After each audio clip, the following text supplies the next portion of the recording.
justice system, the people are represented by two separate yet equally important groups: the police who investigate crime and the district attorneys who prosecute the offenders.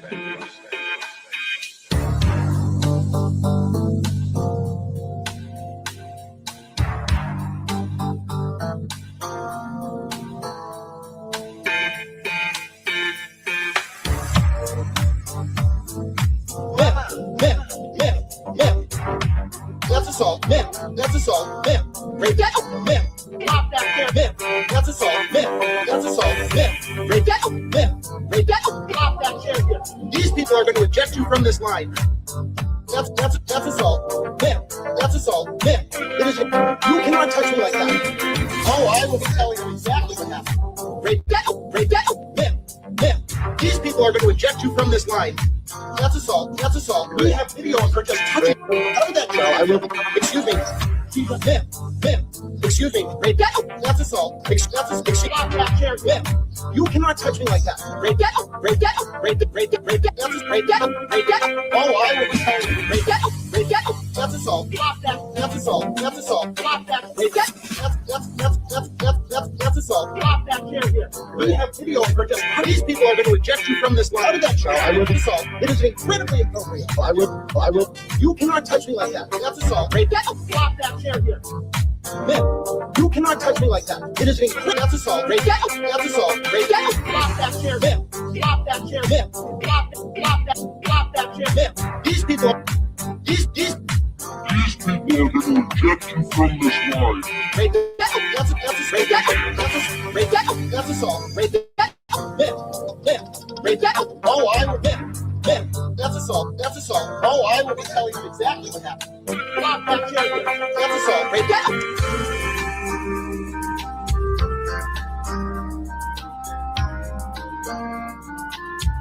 That's assault. Rape that. Rape that. Flop that chair. These people are going to eject you from this line. That's assault. That's assault. It is. You cannot touch me like that.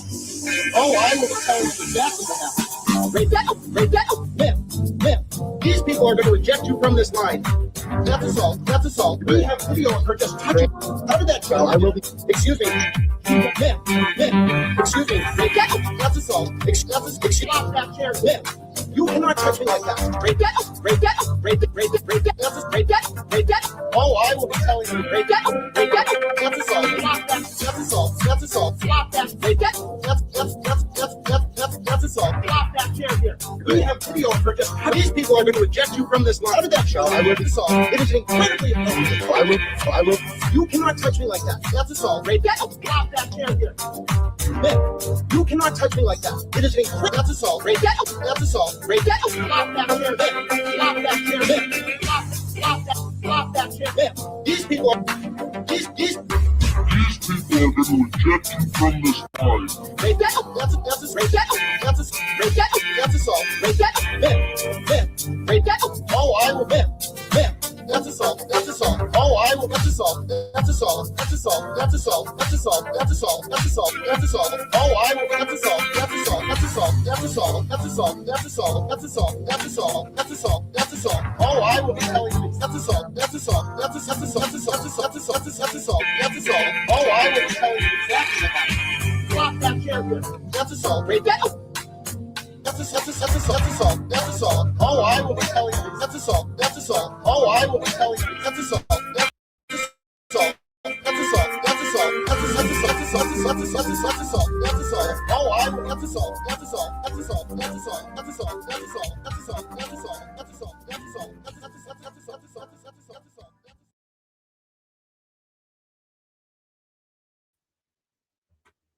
Oh, hi, everyone. Hello, everybody. Hello. Can you hear me? Can you hear me? Today, the audio is going to sound a little different, okay? Everything's going to sound a little different today. And I can't wait to show you all of the things that I have in store. Like I might tell you some disturbing stories. And I might need to use my vocoder to do it. 'Cause God's timing is always right. God's timing is always right. I peed the bed until I was 28. Not really, but here's the thing. Confessions are so much better with a vocoder. I can prove it. Watch. Watch this, watch this. One time I put eye drops in my middle school teacher's coffee, and he shit his pants at the local school play. And there was poop running down his pants, and there was nothing he could do about it. And that's what he gets for asking me why I was sleeping during class.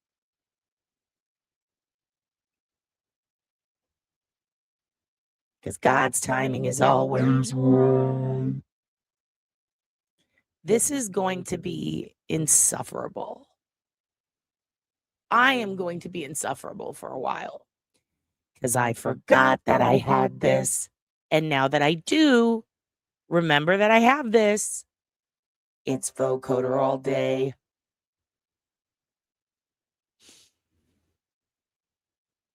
When I was 8 years old, I lit a fire. I'm just kidding.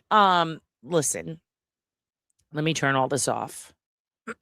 Although we can do a little auto tune like Drake. You're not like us. I hope the sound doesn't make me puke. It's not the sound that's going to make you puke. It's the tuna casserole. Listen, I did a space last night. I did a space. I went to space. I own Amazon. I own Amazon now. And I did a space. I still can't breathe very well, but I did a space. My first space was I have egg, you pay. Nobody wanted egg. Nobody paid. So space done. I take egg. Then I do a second egg. I teach you how to get egg. You pay. Still, nobody paid, no egg. 2 minutes later, I end it. I did a series of confessions, and I listed every single person who is a YouTube content creator that I don't like and exactly why. And then I said all the nefarious shit that I know they did that I've been keeping quiet about because I don't want to be about the drama. So after I outed all of them, like they all came out of the closet last night. I told. After that, I did my own confessions to God. Still no one was in there. Then I threatened the United States government. Nobody came in. So I said, fine, they don't want egg. So I take egg. The egg is a representation of my thoughts, just to be clear. It's what is it called? A social horizons chart? I did a social horizons chart. Do you understand? Then I come back. I do another spaces. I accidentally kick people. I know you want fucking egg. Okay, but you weren't in the spaces, so you get no egg. Then I grounded everyone. I accidentally kicked some kids out of the Moose Lodge. I came back. I did a series of impressions. And I talked about how sometimes I get a little uncomfortable around different kinds of people who maybe have accused me in the past of trying to ruin their van life weekend. And that's all I'm saying. But it was fun. It was gibbery babble. I got to rip on some of the kids a little bit. I hailed Canada. I tortured a new one, finally. I put Fuzzy Lou through the drywall. It was a blast. Hello, C. Smith. Let's see who's in here. We have Mia Beto. We have Mia Beto in here. Okay, so we have Ernie Birdie. We have C. Smith. Oh my God. We have C. Smith. And then who else do we have? We've got, oh my God, it's Darlene. Oh my God, it's Darlene. Okay. When I was 6, I hit here we go. Here we go. You asked for it. When I was 6 years old, I hit my head at the zoo. What do I have wrong? There we go. There it is. When I was 6 years old, I hit my head at the zoo and it changed my entire personality and I became this insufferable guy. Anyway, that was a fun story. I dry snitched on my whole family. So that happened. I may have revealed too much, but good thing there were only a few of you in there. And if you tell anyone, I'll say you lied. Hello, Coastal Candy. Nice to see you. I will also threaten you and your family. Hello, Ernie. Hello, Roasted Bean. Hello. If Roasted Bean is there, hello, Andrew. That means Laura is close by. Is she lurkies? She'll be happy to know that we kept her favorite video, which is the possessed dog. Hello, Laura. Hello, honey. How was your daughter's exhibit? Was it good? I bet it was. She's so talented. She's so fucking talented. She's so talented. And speaking of talent, we've got Coastal Candy here. Hello, Mrs. Coastal Candy. Hello, hello. We've got Laura J. Rika. We've got also, isn't it you're Jewish and you have Rika in your name? Laura, grounded. Okay, let's keep going. Just kidding. It's funny. Hello, Lachipi Live. Steven, I need you to put on earmuffs. Greetings from Germany. It's Karen Kira Moons. Hello, hello, hello. Any relation to Frankie Moons? Okay, let's keep going. Coastal, are you cross Canadian tagweed? Forging sick notes. Well, someone's grounded. Okay, so you sent me about Titanic Lizard. Oh my God, there's a lizard I don't know about on the internet. Thank you for making me aware. Okay, then we have equal parts. Hello, equal parts. Okay, listen, that is a legit robot voice. Okay, good. Then go ahead and take the earmuffs off. You're allowed to enjoy the robots. I know how much you love robots. Okay. They're trying to start a beef with me and Messi because I called her a psycho. Who's Messi? The soccer player? Okay, well, someone didn't win the World Cup this year, so he can get fucked. Maybe he should have tried harder. Okay. I have boudin balls today. This is a boudin ball. I'm going to eat it in a minute. Okay. Because God's timing is always right. Okay. I want to let you guys know we're going to try to redo the episode from the other day. But I got the summary is better. I've worked on it. The summary is better. The hall monitors okay, first of all, what the fuck is going on in the hall that people need to be monitoring at all? It makes no fucking sense. The halls are a boring place. It's a flyover city. I'm passing through. It's the strip of land between gas stations. It's the taint of Twitter. Who cares what's fucking going on in the halls? You should be in class or you should be skipping class like an adult. Like, what are we doing here? Also, I'm going to talk a little shit. Listen, it's no secret, okay, that people are trying to say that your auntie is not just a whore, but she's a whore that also specifically hates ALS patients like that guy from the show Empire. And here's the thing. That show was not that good, but also that is not what happened. I watched that video a million times. I have a head with a brain in it. Now, I don't like seeing Auntie and Mike fight. And Auntie honestly has a soft spot for Mike, a soft spot in his head, and you poke it, then you can ash your cigarettes in it, like Brittany did in the episode of that Family Guy. That Family Guy episode was really good. But the thing is, like, so I'm gonna look, that's between him and Mike. But here's the thing. What Auntie did was in the back and forth, Auntie saw a video and made fun of like nipples or something on Mike. The video happened to be about ALS and ice bucket challenge. And so LTL made it a point to put out a big ass video and make a big stink of it and go full blown. You remember the Telemundo where the woman's like, ha, ha, ha, and she's just like, oh no, si se puede. And she's like screaming and she knocks over her fucking daughter in a wheelchair and she's just emotional. That is what Brian did. Because Auntie was dissing on some tits. Somehow, just because the subject matter of the video was ALS, okay?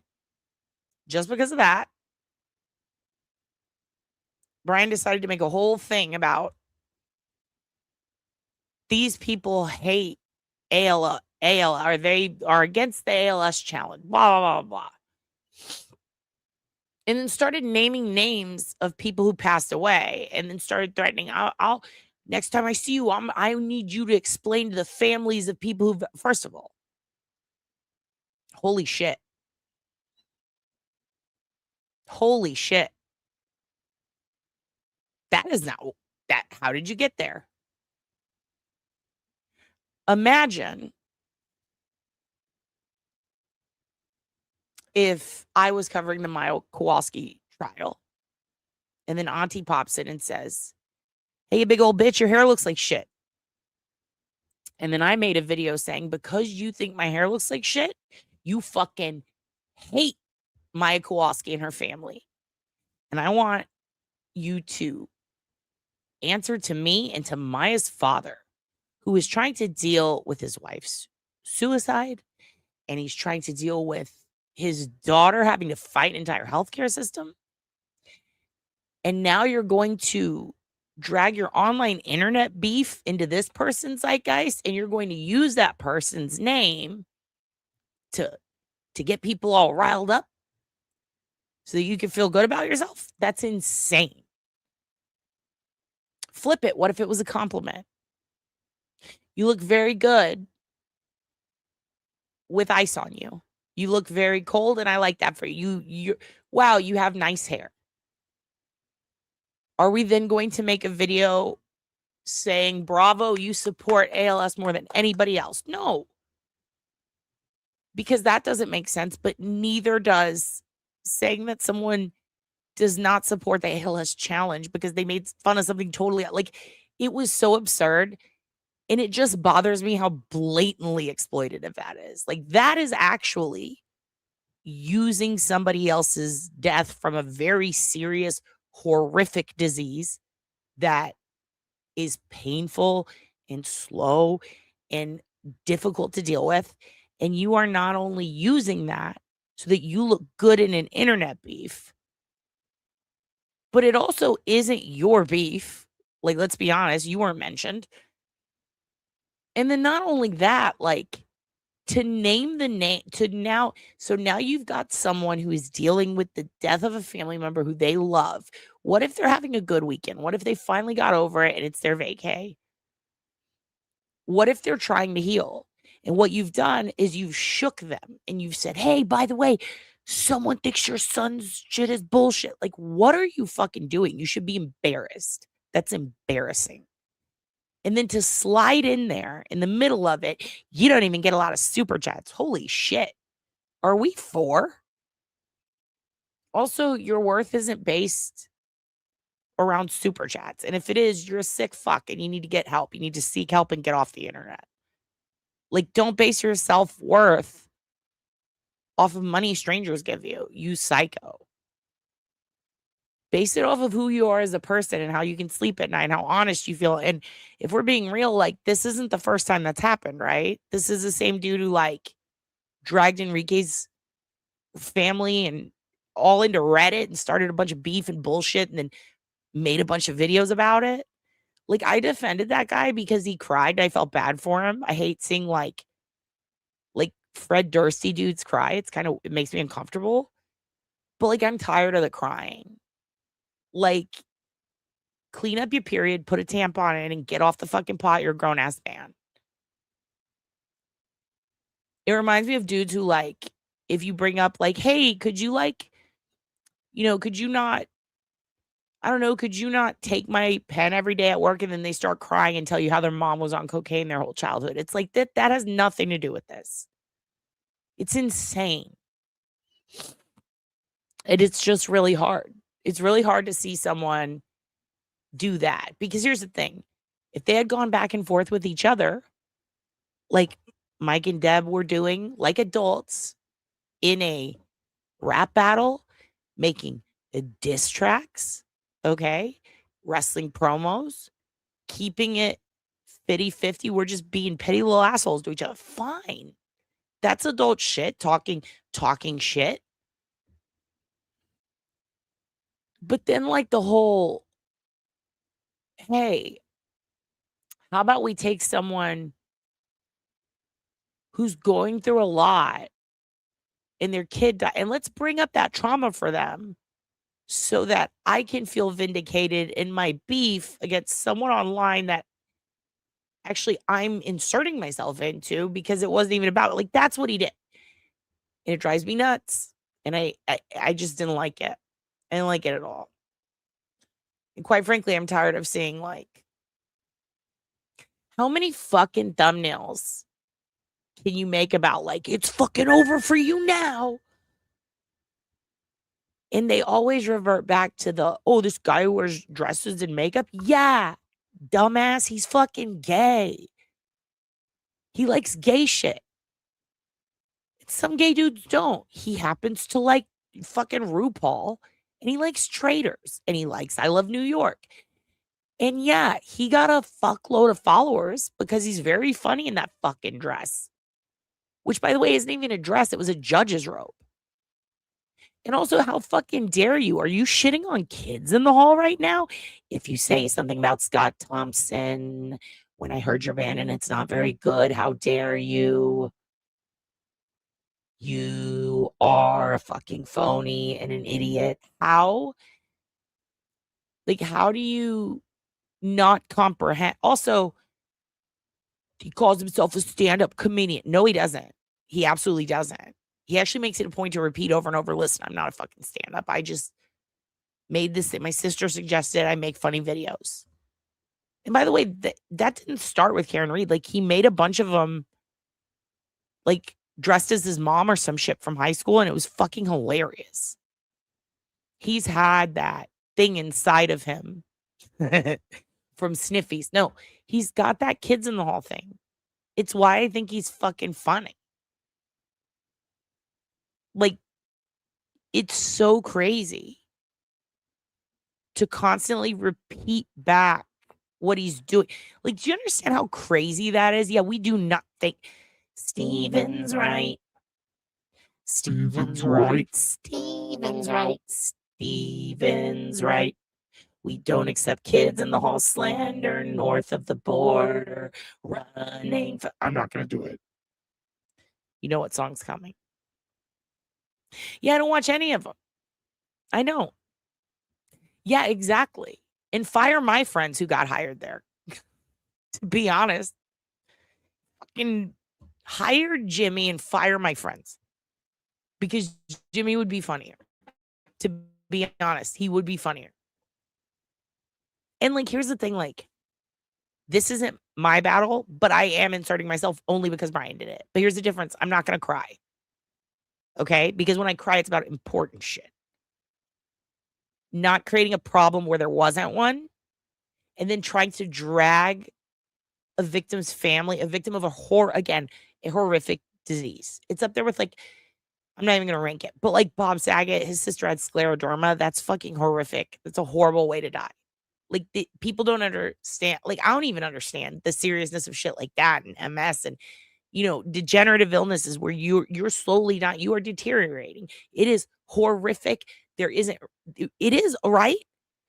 It's one of those things where it's like a cure is, you know, for some people very, very hopeless, right? And some people can go a long time, but they're still suffering. To take someone who died from that and to invoke their name so that you can win a petty internet beef that doesn't involve you is the definition of exploitation. He didn't do it. You did it. I tried to ignore it. But dude, oh, poor sweetheart.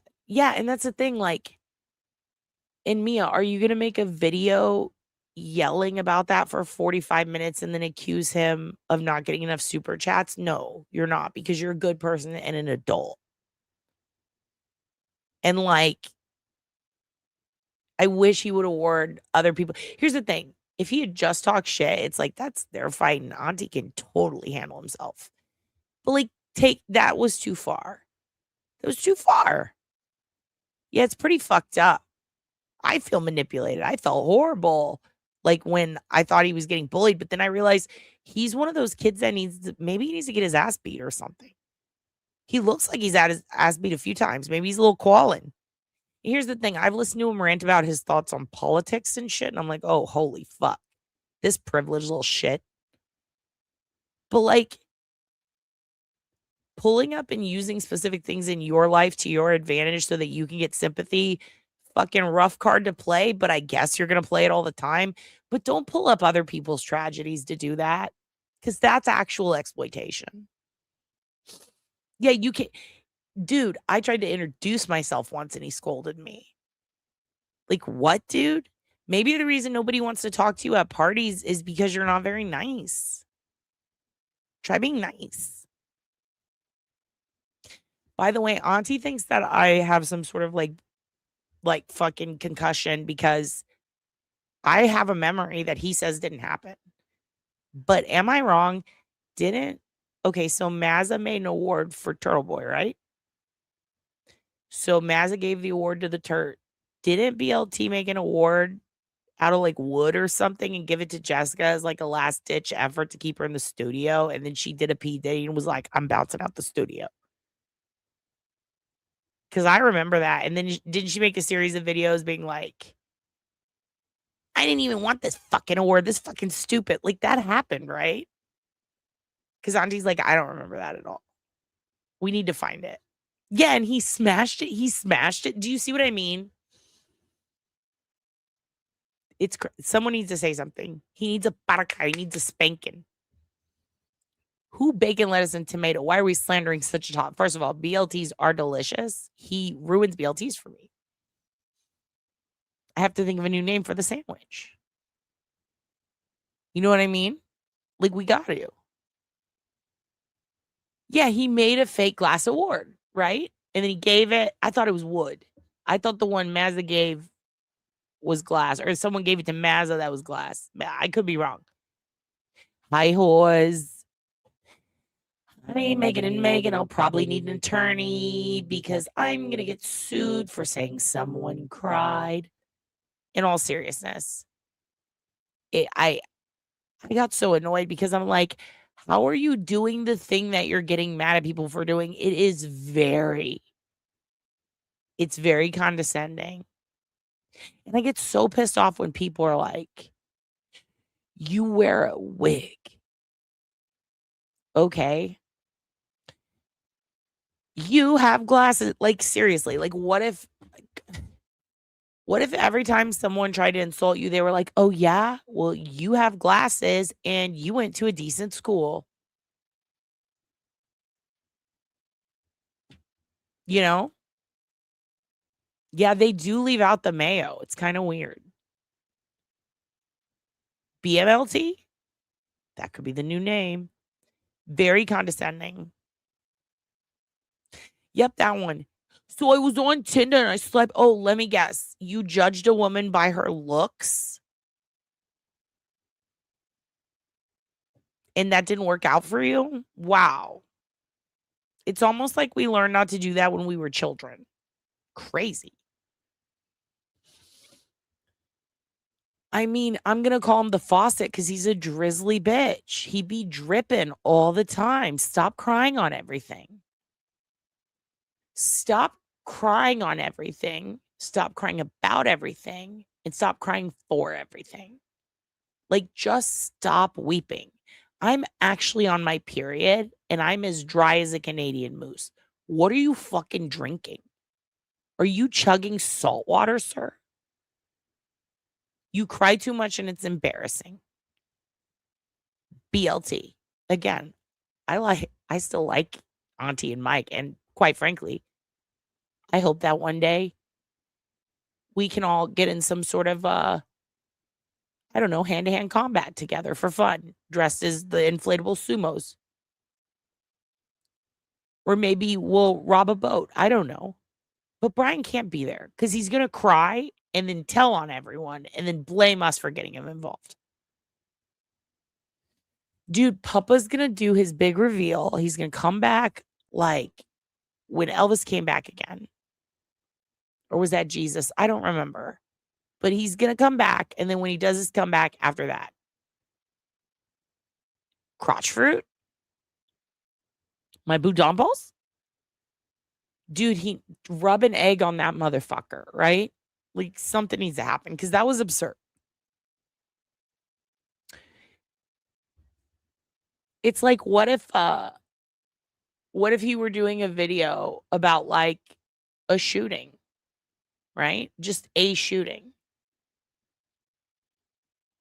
And then what if I tagged all the Sandy Hook parents in it? Like, this motherfucker's talking about shootings. He wants your kids shot because he supports gun rights. Like, that's how annoying that is. Stop bringing up other people's trauma so that you can feel good on the internet about your super chats or whatever the fuck it is. It's so crazy. Like, this is the one dude that Mystery, the pickup artist, might actually help. Like, that's how bad. That's how fucking bad. Because, like, he's so bad that, like, Mystery could actually help him. He might teach him to be a pickup artist. I know. I got a little sunpoint the other day, and now I got one of those creases. When you get older, you get. Also, I've been going, what the fuck making that face as I watch the internet. Anyone judges people's looks opens himself up to have their looks made fun of. And I don't even know what started it or who started it. I don't care. It just got annoying when he's bringing up, oh my God, he's bringing up someone who went through something so awful. They're probably in the midst of healing. And it's like, no, come in here and let's make this about you now. Why? Quit doing that. It's so rude. It's so rude. It's pussy behavior. Right, dude? Right? I mean, shit. If a bunch of people are like, you're being a bitch today, then you're probably just being a bitch. Just say you're sorry or just don't. Just stop being a bitch. Like, I don't, the whole idea of dragging people into it. And then it just, as I scroll, I have to see 20 people go, what the fuck is this shit? Then I'm like, okay, fine. Now I want to know. And then I watch it and it's like, wait.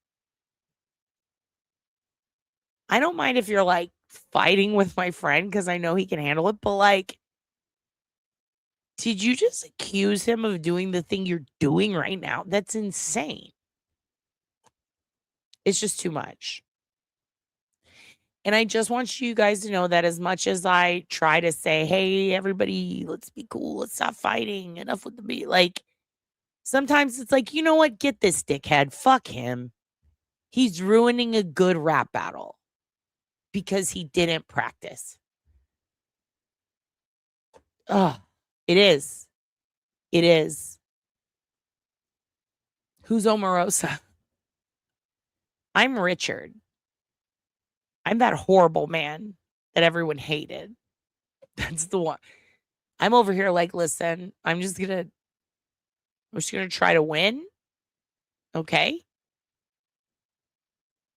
This is it. This is my new stand-up special. It's called Get His Ass. In all seriousness, the main reason I'm here and the main reason we're having this live today, I actually tricked you. It's because I want to tell you something. First off, OJ did it.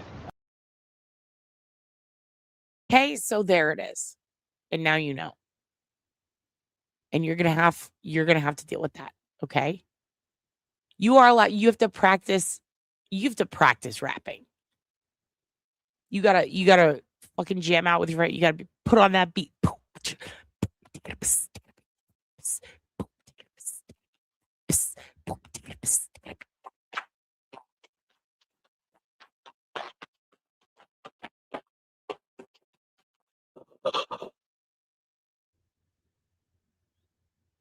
Anyway, I wish them all well in their future endeavors. My husband was arrested by survivor King Cop Tony Vlachos at NYC when he was 18. Stop bragging. Now you're making it all about you, and I'm very interested. Tell me more. What did he smell like? Does he have some sort of nacho stand called Vlachos Nachos? I have questions. Mahjong to you, Tiffany, and Julie, craziest person on earth, has joined us. I think I found someone crazier. Dramatic gay bitch like you say, Pete, he's on his way back. He's on his way back. I'm fine. I'm fine. I just wish you guys wouldn't make fun of psoriasis. Because when you made fun of my fucking Polish forehead line, you are now making fun of everybody who is riddled with psoriasis. And I'm going to tag John Lovitz. How dare you? How dare you? Okay?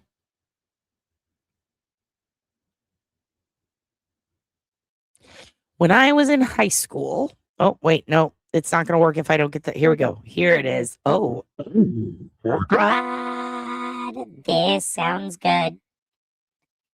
When I was in high school, we had to bring in a picture for our senior yearbook, and they said, make sure that it's a picture of you as a little kid, and we're going to put it in the yearbook. And at the end of the year, during the senior banquet, we're going to put them on a big screen, and then everybody's going to pick out which baby is you. So make sure that the picture of you as a child kind of looks like you, but is also something that you could trick them with. And you know how in high school I was tricking and killing, so I said, I'm going to get the best picture ever. I know exactly which one I want. And I went and found the only copy of a picture that I had in the back of a photo album that my mom made when I was little. And I said, this picture is so cute. I'm pretty sure that when I was a little kid, I ate a bunch of chocolate and it got all over my face. And that must have been when they figured out I was allergic to chocolate. I look so cute. What a great pic. Let me take this to the yearbook. So I did.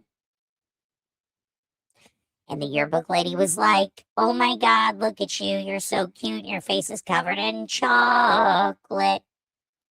Why does your mom look so mad? And I looked at the picture in the background. My mom looks pissed. I said, I don't know. Maybe you can Photoshop her out. But there wasn't really Photoshop. So I was like, just cut her out or scribble on her. And they were like, we'll figure it out. So then fast forward, I go home and my mom says, hey, Kate, why is that really old photo album with your baby pictures sitting on the kitchen table? And did you take a photo out because you forgot to reseal the clear plastic? Could you do that in the future so the pictures are safe? And I said, sure. She's like, what photo did you take out? And I said, Mom, I had to get a picture of me as a kid for this senior thing they're doing at a banquet. And Mom said, what picture did you get? And she started to look nervous. And I said, it was the one with me with the chocolate all over my face. And she said, that wasn't chocolate. That was your shit. And I said, what? And she said, that was your poop. And I said, what? And she said, that's your poop. You were eating your own shit. Babies go through it. It's a Freudian thing. I think it's Freud, or is he the one that's all about sex? I don't know, but kids shouldn't be having sex. And I was like, what sex? And she's like, shut the fuck up for a minute. What did you do with the picture? And I said, I gave it to Mrs. Bohack, and she was like, oh shit. How long ago? I said, couple hours. She said, is it too late to go back to the school and get it back? Oh my God, I can't. I have to go to work. Holy shit, holy shit, holy shit. You cannot give that to them for the yearbook. And I said, but they already have it and they think it's chocolate too. It should be fine. And then she was like, but it wasn't chocolate. It was shit. And I go, wait a minute. I ate my own poop. That's disgusting. I think I'm going to throw up. You let me do that? And my mom was like, I didn't let you. All babies go through that phase. At least that's what they told me. I was a teen mom. I don't know. But you were eating it and I started to scream. And then I started to like puke and stuff. And then your Aunt Kathleen, who we've referenced before, decided to go get her 80 still stop camera with New Kids on the Block on the side. And I saw someone mention NKOTB earlier. It did say NKOTB and it was pink. And she got it and she took a picture and she went, haha, that little bitch is eating shit. She was kind of a twat and she dated a guy in a gang and he treated me better than her. So then my mom was like, yeah, your Aunt Kathleen did that. Took the pit. And I said, stop, destroy that. And she didn't. And I said, why did you put it in a photo album? And she goes, I don't know. It's a memory. And I said, I remember you guys told me that was chocolate.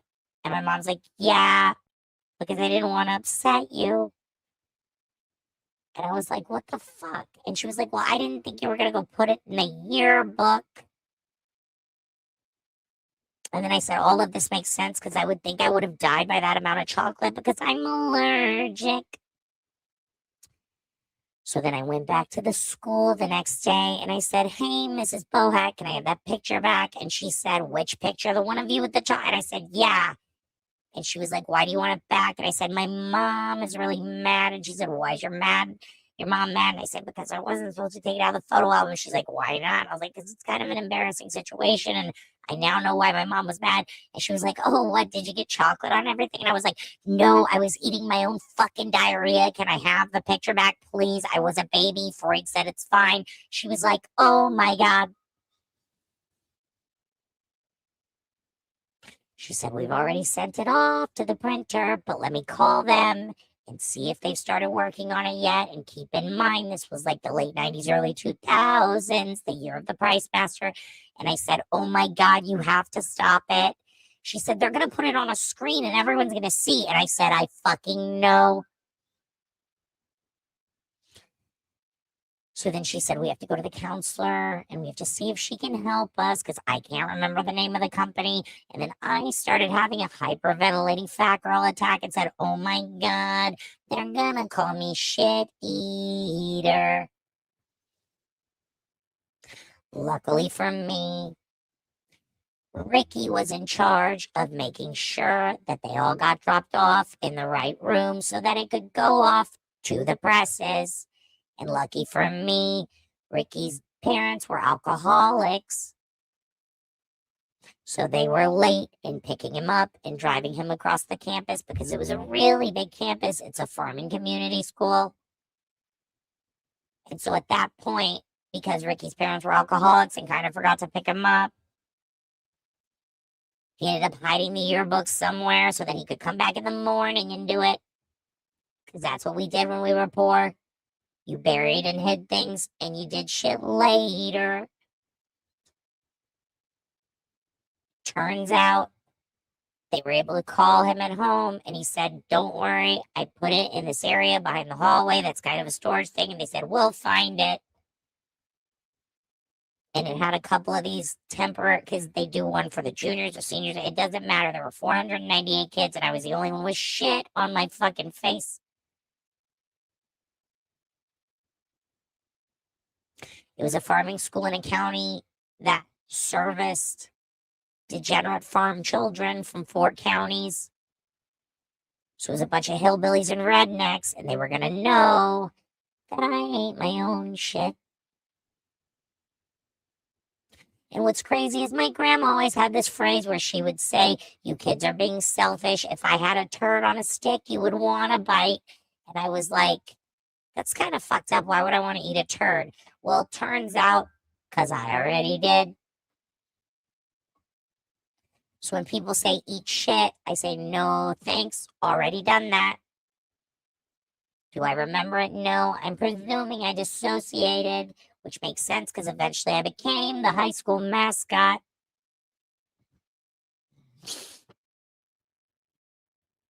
Kind of like James Tiberius from Degrassi, my favorite character, although he got stabbed after selling OxyContin.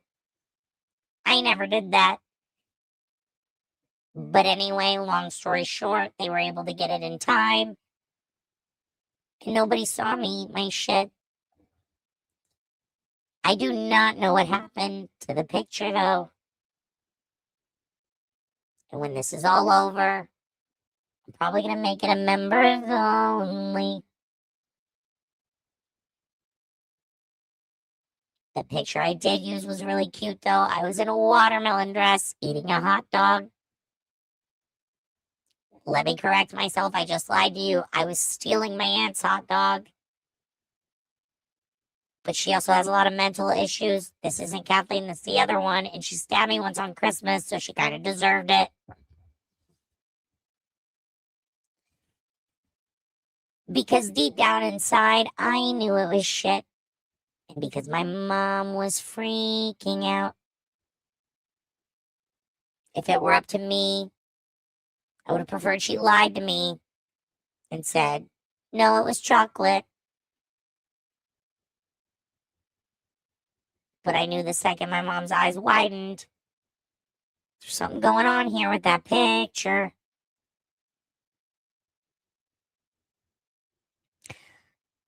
Long story short, there's a bumper sticker I saw in college. It said, eat shit and die. And I said, I'm working on it. Anyway. That was my story. I don't know how we got there. I don't know why that happened. There's no way this could be a part of the Olney house thing. I'm going to have to separate it. We're going to edit it all together. Don't worry. It's going to be fine. Listen, you guys have been eating watermelon. Now more than ever, its importance is felt throughout the business and social world. Today, success of the highest order requires the personal confidence that comes from a working knowledge of good manners. We invite you to venture into the world of etiquette training at the highest level. Marjabelle Young Stewart, the woman Newsweek magazine has called the Empress of Etiquette, has taught etiquette to all of America, on TV talk shows and through her more than 14 books. She brings to you now the course she teaches to top-level executives. The table is ready, and the candles are lit, as they always would be before the guests entered the dining room. Oh, and our guests are going to be here any minute. The correct posture at the table is erect but relaxed. One thing you want to remember about... I'm sorry. What? First of all, she's shiny grimace. I don't hate it for her. Second of all, Laura has an incredible story. I apologize. Took me a minute to see this. I was zoned out in a dissociative state. I have a picture of my son eating his first peanut butter sandwich. It's cute. Then his head blew up and he went into anaphylactic shock. Whoops. It's a memory. And he likes that picture now. I mean, right? I should find out where it is. I do think, I wonder if my mom destroyed it. She was so upset. She was like, oh my God. I was like, uh-oh. She's like, you have to get that picture. I was like, okay. Chill, Daddy. It all worked out in the end, but for a minute, like, it was pretty embarrassing. Like, fuck, man. Miss Bohack fucking saw Miss Bohack, Miss Raymer, Mindy Bryant Lanou. They all saw me with my face covered in turd. And was it Freud? I don't know. Hi, Dawn Marie. I ate my own shit once, hun. Welcome. You're the only Italian I don't want to cure. Okay, look. I feel like since Dawn Marie is in here, I need to remind her of something. First off, OJ did it. Okay. And second of all, you didn't miss anything. We had a lot of fun tonight with mental illness. And third, I did say some shit. I talked a little shit. I talked a little shit about the boys, about a boy, about the boy that's crying, trying to make everything about fucking, you don't fucking care for this cause like I care for this cause. I'm like, oh yeah? First off, OJ did it. And like, get over it. Okay? And also the yearbook thing. Hell yeah, fucking bitch. I ain't really have no reason to say that. I just ain't said it in a while, and it hit me. And I needed to say it, and I needed it to be said for other people to hear it. So there it is, y'all. Y'all heard me say that. And it's been a while since I've been upset and turned up and saying ignorant shit. It's been a long, I ain't gonna say it's been a long time, but it's been a while, man. Like I say, it's been a while since I thrown a rock or anything, man, did anything ignorant, man. And it's been a while since I cussed me a motherfucker out, man. So just to say, hell yeah, you fuck ass bitch, that feel good, man. That felt good. It's 6:30 in the morning, man. And sometimes you just need to get that shit out, man. You cuss you a motherfucker out. No reason, man. No reason at all. I ain't got no reason to be mad, but hell yeah, you fucking bitch.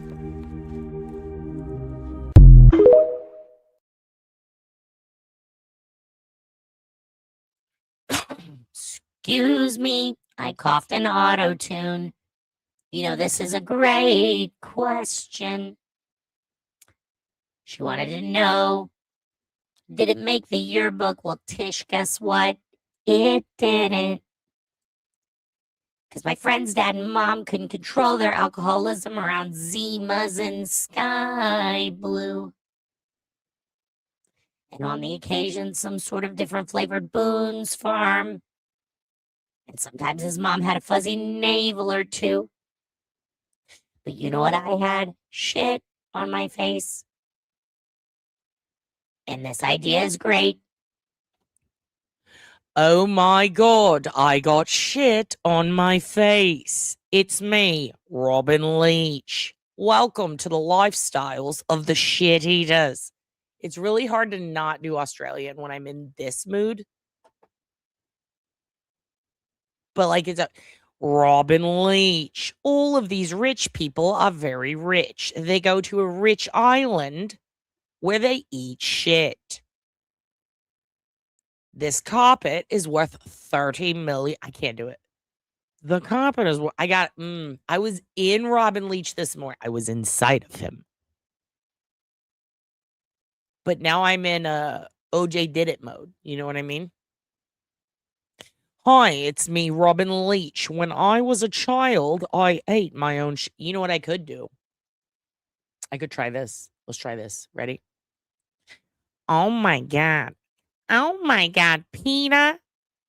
Peter, I accidentally gave them the picture of Meg eating her own shit. What do I do, Peter? Peter, they got the picture of Meg with her own shit on her face. I don't know what I'm going to do.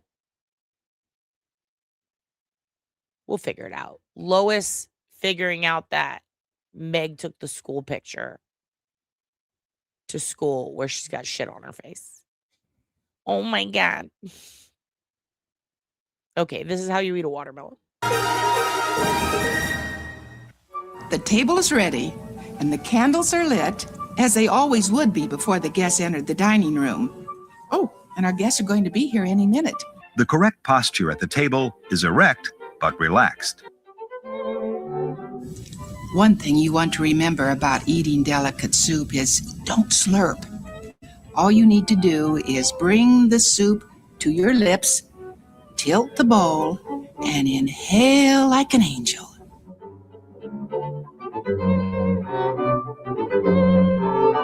Hold your elbows as if a book were tucked up high under each arm, and you mustn't drop the books. Watch your posture at the table. Never slouch. No puppy sounds.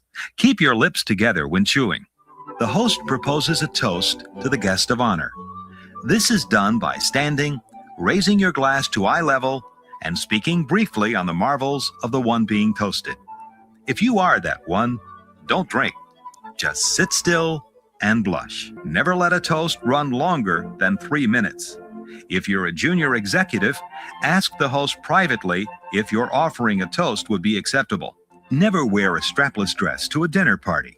You'll look naked above the centerpiece.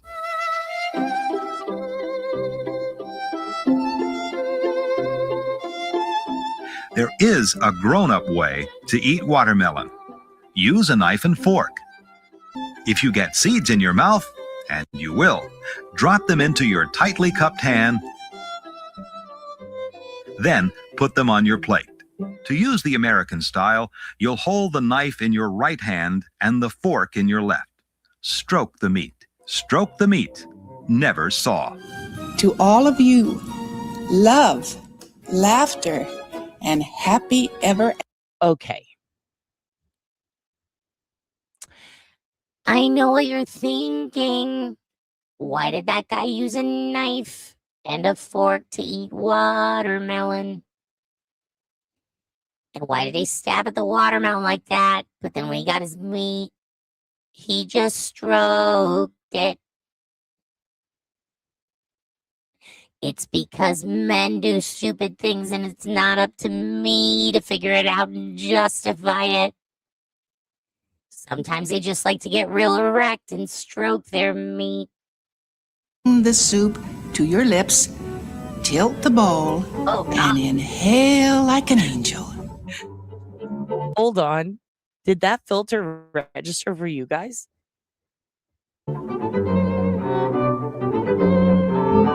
Hold your elbows as if a book were tucked up high under each arm, and you mustn't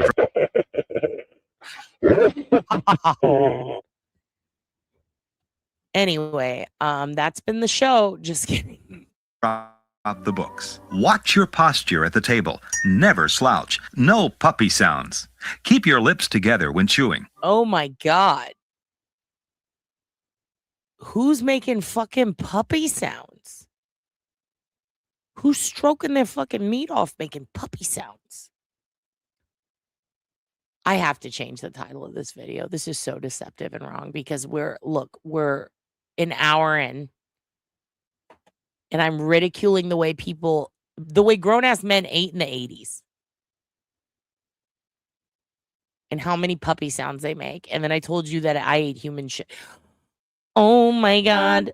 Yes, I ate shit when I was a baby, but guess what I don't do as an adult? Drink adult pee. The host proposes a toast to the guest of honor. This is done by standing, raising your glass to eye level, and speaking briefly on the marvels of the one being toasted. If you are that one, don't drink. Just sit still. Wait, the marbles? Also, what if you're the fucking centerpiece? And blush. Never let a toast run longer than 3 minutes. If you're a junior... Hold on. Wait a minute. Please hold. What do you mean never let a toast run longer than 3 minutes? The greatest toast I've ever seen in my life was longer than 3 minutes. Have you guys seen it? Have you seen the toast I'm talking about? Hold on. You got to see this toast. Trust me. Oh, trust me when I tell you. First off, OJ did it. Okay. So it's a good ass toast. Give me 1 sec. You know what? Let me show you my favorite toast. Let me show you my favorite toast. I'll be right back. It'll just take 1 second. We'll derail. Okay? Just 1 second. Here we go. Oh, I have not smoked all day. I'm about to flip the out. Smoke what? Weed. What do you think? I haven't smoked.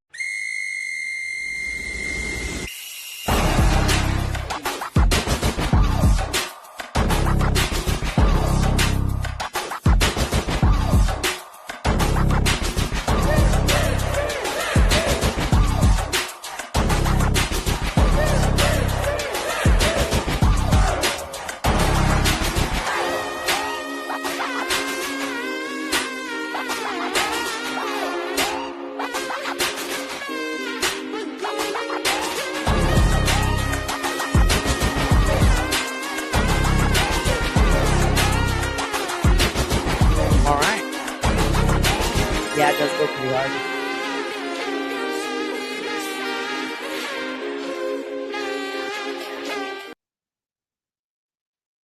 Okay, listen.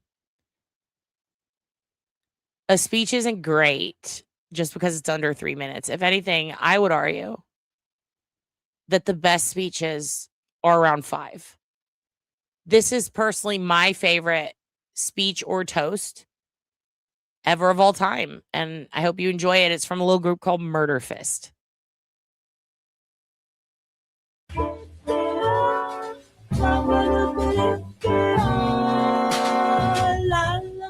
Birdland, that's what I always hear when you sigh. All right, Mother of the Bride wants to give a speech, everyone. I want to give a speech. I just thank you guys all so much for coming. It means the world to me. You know what? We're all family this weekend, right, guys? I just want to say I'm so proud of you both, and I'm so happy that I'm here, and I know that your father is watching down. You know it. Because you're perfect. We can all toast to him. And to the happy couple, congratulations, baby. I love you both so much. Now, Frank, as is customary, I think that you should give a speech. Father the groom. Right, guys? Just say what's on your mind. No. Say what's on your mind. Just say the first thing that comes to your mind. Oh, come on. Speech. The old lodge days. Speech. All right. Okay. All right. You got it. I'm not really one for giving speeches. I got AIDS from a gay drifter.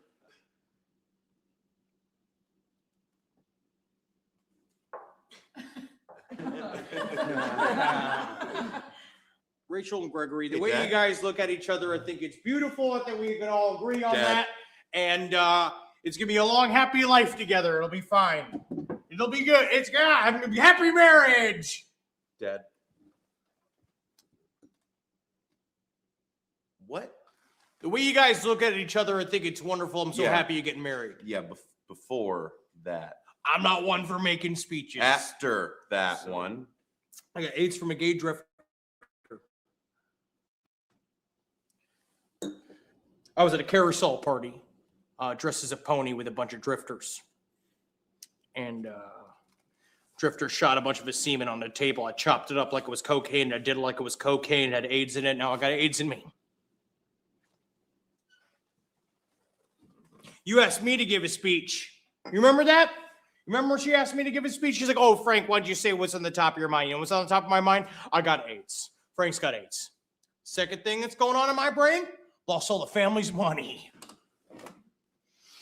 It's actually kind of a relief. I lost the whole family's money betting on men fighting other men to the death. There was this one time, it was your 4th birthday. I remember because I wasn't there.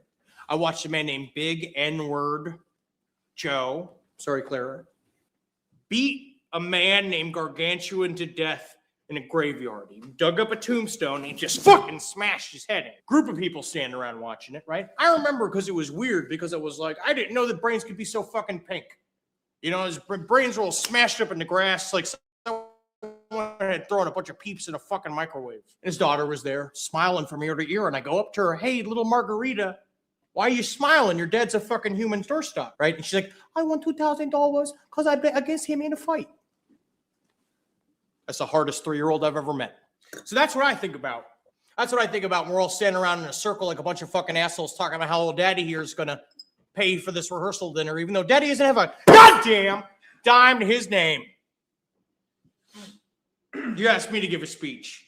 You say, hey, Frank, why don't you talk off the top of your mind when the top of my mind is covered in 4 inches of a hot soup of vivid fucking nightmares? Your mother and I stole you from a richer family. You could have had a better life. I once watched a 13-year-old Mongolian girl eat a live bat, and she died from it because it was alive. And it crawled down, slid open her duodenum, which is your human shit river. Oh, Appreciate got up on her torso. She died of septic shock. And I laughed and I cheered about it because I made $150, which is not a lot for a human life. Let's get the spotlight off of me and move it on to Rachel and Gregory. You're going to have a good life together. It's going to be a good wedding. Everyone's going to dance it up, enjoy themselves.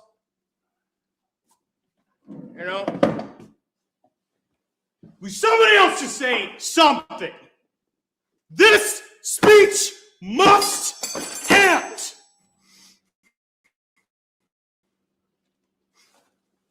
These Taiwanese shrimp are going to come out and they're going to blow your fucking mind. You'll see. You'll forget all about this fucking speech. All right, everybody. I hope everyone's having a great time. Wonderful. So the reservation ends at 10, all right? And so that means we got about 7 more minutes. This is the best sketch ever. This is Murder Fist. Now, if you've ever listened to the last podcast on the left, this is Henry Zabrowski. This is his sister, Jackie Zabrowski, who also has a podcast called Side Stories. Amber Nelson, who I watched drink shorn pube water once for $5 because comedy does not pay well. Sharon in the back, you might remember her from this fucking show I auditioned for, and I'm so glad I didn't get it because I think it ruined a lot of careers. It was called Girl Code. She's the only one who thrived. That's Ross from Seattle. He's incredible. He's very funny. School shooter vibes, but would never. He'd probably save someone. And this girl was in a really good show on HBO with Bill Hader, where they're maybe it was Bill Hader. I don't remember. They're in hell or they're in heaven and they work as file clerks. And Henry is in one where he plays the devil. And I can't remember the name of it. And these are very talented stand-up comedians from New York. And they were all in a thing called Murder Fist, a sketch group. And I think this might be the best sketch ever. Now, if I were LTL, I would have paused at the part where he says he got AIDS from a gay drifter. And I would have said, okay, these comics do not support the cure for AIDS and they love AIDS. That's what I would say if I were LTL. Because that's how much of a leap it was. Okay, I'm done. Thank you for happy poop. What did Jules mean? Are you guys, what does Jules mean? Are you Mossad? What's going on now? What is this? What is this? What do the Jules mean? I appreciate you, but you are wrong. You wrong and you grounded. Ooh, what if I steal Kevin's profile picture and make a t-shirt that says, you grounded? Kevin, are you really a Southie? Are you really a fucking Southie? Are you really a fucking Southie? Have you had your fucking cranberry juice? Yeah, take that fucking Boston hat off before I call the new kids on the block and Danny, Donnie, Jonathan, Joey, and Jordan come over and beat your ass like they did Aaron Carter. Well, I'm afraid I'm going to have to ask you to change it to Kevin from Roxbury. Or I will be calling the YouTube police. Oh, fuck yeah, dude. I get a penny? I get a schmeckle? Well, thank you for cutting me in on y'all's vig. I appreciate, and I thank you very much. But we have to move on with my YouTube presentation, as Flippa Baby calls it. As Joseph Flippa Baby says, let the woman do her YouTube presentation. Let her do her skits. Just pretend you're watching her skits. Listen, I can offer you pennies on the dollar. Pennies are very hard to come by. I'm going to give you 10 digital schmeckles. I don't hate it. I'm into it. Representations of money are still money to me. What is it, a fucking NFT? Okay. All right. I accidentally closed out the window I needed. Okay. You talking about the Zers logo, the Zimzers? How dare you? How dare you, officer? Kevin, I don't know if you are First aware, off, but this OJ did it. so I want to make that very clear. Okay. Let's pause it. Pause it. Oh, man, what's on your face? I'm going to be nice. I'm going to be nice. I apologize. You know what? I don't think you're supposed to cut watermelon with a knife. I'm just going to say it. I don't think you're supposed to cut it with a knife. I don't know. Maybe I'm crazy. All right, we're going to learn how to beef up our life. Then we're going to. Oh, shit. Oh, God. Okay, there. Sorry. It was very loud in my ear. We're going to get into this in a minute. We're going to go ahead and start talking about those crazy dudes in the house.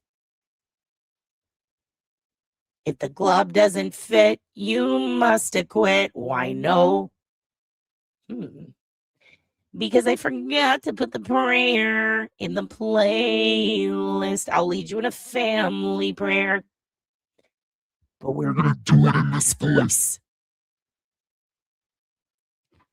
Dear Heavenly Father, thank you for my two children, Eli and Emma, or as I like to call them, the Little Lees. Thank you for my smoking hot wife, Lisa. Okay? I appreciate it. Okay? Eli and Emma. Eli and Emma, or as I like to call them, Little Lees. Giggity, giggity, giggity. Ha ha ha ha ha. Ha ha ha ha. Ha ha ha ha. Ha ha ha.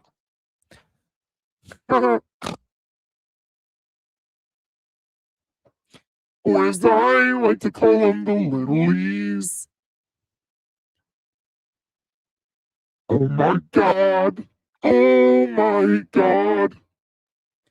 Oh God, isn't there somebody wings from heaven above with wings that are love? Who killed John O'Keefe? Okay, so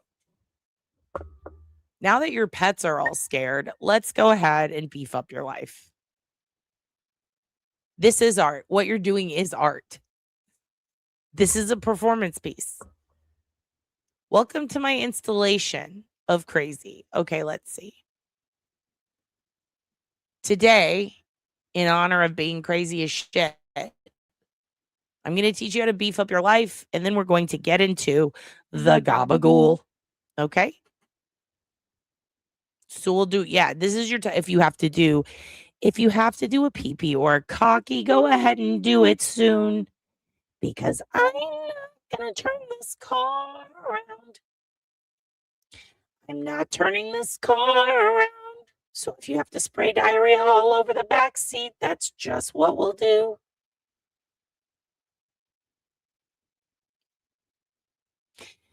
There go Tiff, true crime bragging again. That's actually very fascinating. What the fuck? I'm just glad you didn't say Cutco. Okay. Yeah. No, don't worry. We'll get to serious times in a moment. First, we're going to beef up your life. We're going to beef up your life. All right. This is your time. If you got to go pee pee cocky, go do it now. Here we go.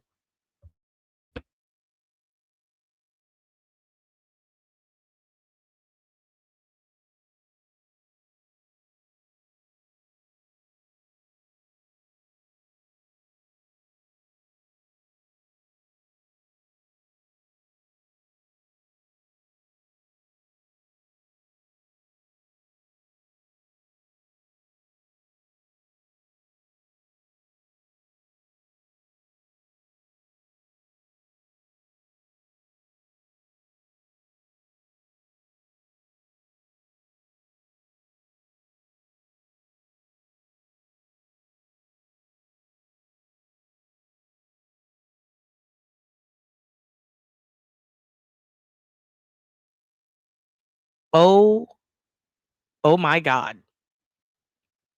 Oh my God. I fucked up. I fucked up. We're doing it again.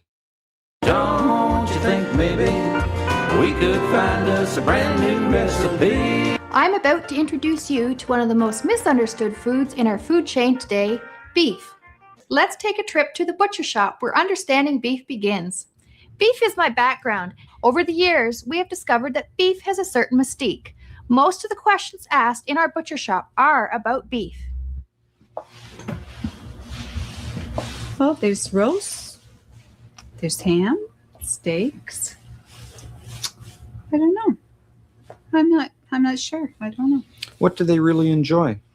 Hi. Hi. What can I help you folks with today? We're looking for something, inexpensive, but a little bit elegant too.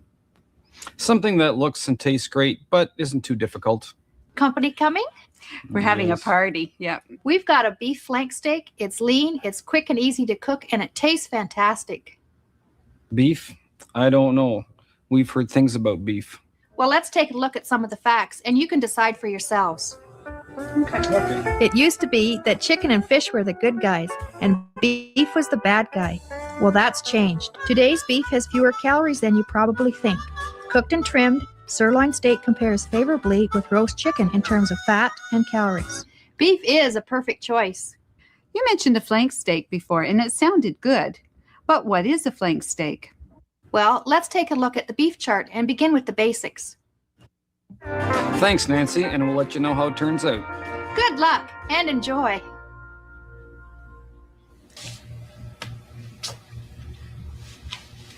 Hi there. Can I help you? Hi, good morning. I'm looking for 2 ribeye steaks, and those 2 look just great. Great. I'll get them for you. Thank you. Maybe you could give me some help. We generally grill our steaks, but maybe there's a better way of preparing them to make them tastier. You bet. I have a recipe that not only has appetite appeal, but eye appeal as well. Great. This is thickened up really nicely. Steaks are ready. Great, thanks. That was good. My family and I really enjoy that meal. Did you know that the ribeye steak comes from one of the most tender parts of the carcass? Included with this video is a beef chart, which looks like this.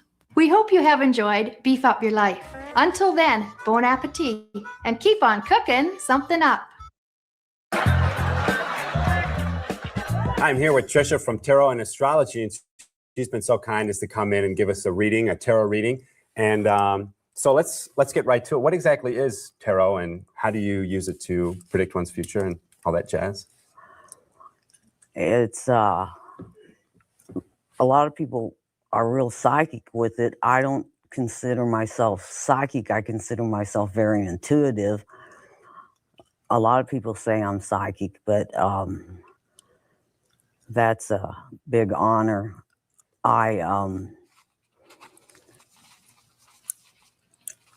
Would you like to get to it? Yeah, and avert the negative pattern. So I'm like a caged animal that needs to be set free to run wild, kind of.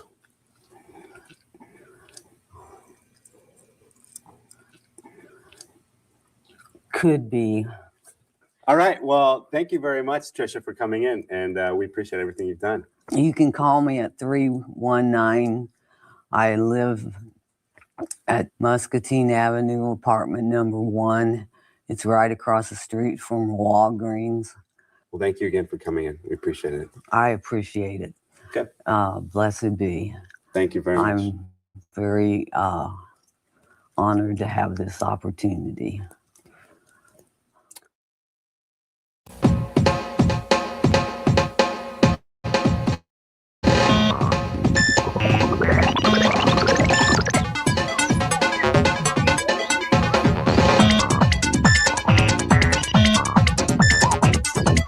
I have an announcement to make about my gymnastics. And I just want to preface with Ernie, it was worth every moment of it. I don't even know if that birthday stream is still up because Mike Nastics did flips all over my fucking face with the copyright strikes. When I tell you, I got boop, boop, boop, boop, bitch, you can't play this anywhere, not even Russia. I was like, oh, word? Oh, word? They said, bitch, you better let us trim that shit. Yeah. Because I played from his whole workout video, which Mike has on fucking lock. But wouldn't you have it on? That's why I'm like, I'm not mad at Ernie. He paid for the copyright. He did his due diligence. I could have picked a clipped one, but I didn't. So once I did the auto trim, I think YouTube put it back up. But also, I just want to say, I've been looking into this and I've seen so many people with the same complaint every couple of weeks. And I'm like, oh, wow. So this is just it for years, by the way. This is just something that YouTube has never answered, which is, why do I have a video up for 3? And I didn't know this. I wasn't a content creator that long. It's been, what, 2 or 3 years? But, like, if you have a video up for 2 or 3 years, it's kind of weird when out of nowhere you get 17 copyright strikes in a day. Out of nowhere. And it's like one news station went through after years and said, okay, let's fuck everyone over now and tell them to take our video down. So, like, because I clip so much stuff or we watch so much random shit, I will literally get, like, I'll wake up one day and it'll be like 5, hey, you need to trim this, and then we'll put your video back up. And it's from, like, it's like a Stephen Stearns video. And I'm like, what the fuck? Like, something with YouTube and the screening process, like, I don't know if is it like Namus? Are you just randomly going through and running it against the database whenever you please? Like, how is this working? Because some things that are good for years all of a sudden are not cool to play. And then you got to go, like, let it identify it and then change it for you. And it's really weird. And I don't know why they do that. But randomly I'll just wake up and have, like, a whole bunch of copyright strikes. It'll be like, not strikes, but like the thing where it's like you have to trim it out or else you'll get a strike type of thing. And I'm like, why out of nowhere? It's just like 10 or 15 of them. It's like, what are we doing here? But God bless him. He's getting that bag and I respect it. Okay. Anyway, back to him, because this is actually clipped and it's not copywritten. So here we go. You may wonder, Mike Nastics, what is that? Well, it's meant to be similar to gymnastics. Although my name's Mike, it's not Jim, and the things I do are similar to gymnastic activities. So, voila, Mike Nastics.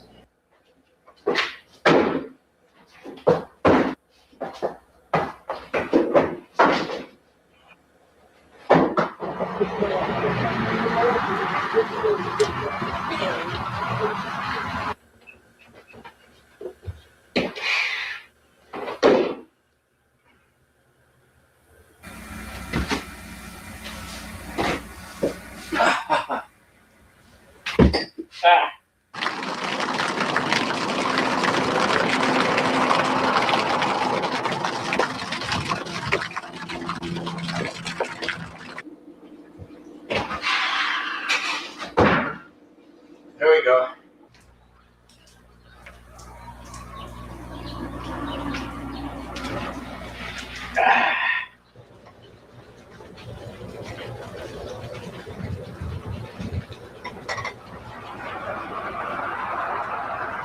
Pretty good. Dismount, I almost cut my toe. I gotta be careful when I'm swinging that way. We're doing the high dive again today. Here's number 1. Number 5.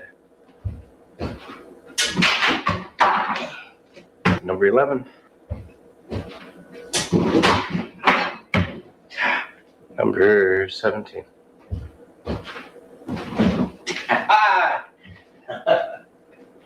See that?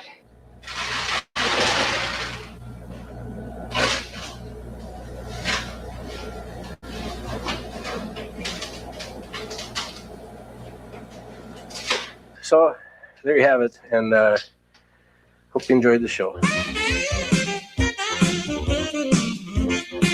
Crank it up! Okay. This is Rock's winning workout without weights, and it's a beginning exercise program. And right here, my friend Czar is going to be the demonstrator.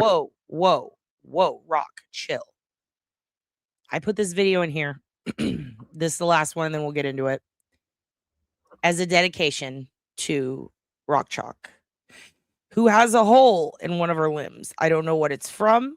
I asked, hey, what happened? Are you okay? On a thread. I don't know what happened, but she's got a hole. I think it's in her wrist or her leg. It looks bad. It looks so painful. And she's healing. She got it took care of, but she's healing. Okay? So I want to give shout outs to Rock Chalk True Crime. I hope your hole heals. We love you to death. We send you best wishes. And in honor of you, Rock Chalk, this is Rock's winning workout without weights. Also, oh my God, it's Satan. Everybody, hide your Bibles. It's Satan. It's Satan. Oh my God. Okay. Here we go.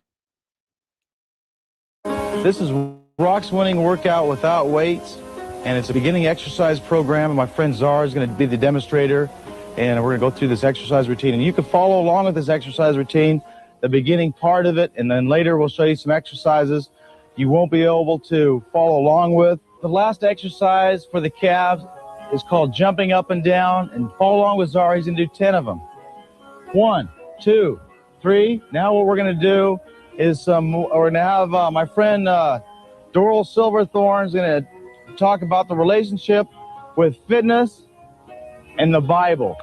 The scripture says, blessed are the pure in heart, for they shall see God. We got to be pure in our body. You've got to give to physical strength. I wish to say that our government is a two-faced hypocrite.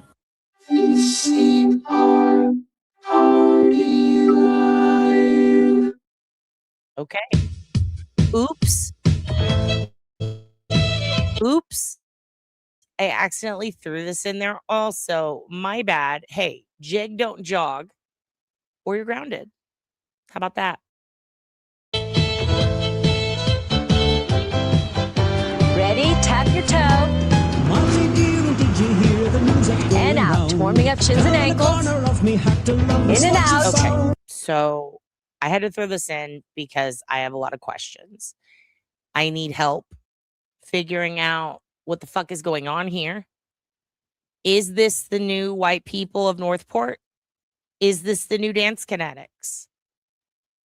I'm confused by the title. They're saying, hey, don't run. It's bad for you. Bend your knees in front of a giant fucking castle to the beat of something I said. Again, this is a riddle. I don't know. Is that a wrestling singlet? First of all. Second of all, really? Reeboks? Third of all, castle? Why? Fourth of all, what? And last of all, the fuck. I don't know. You figure it out. Good.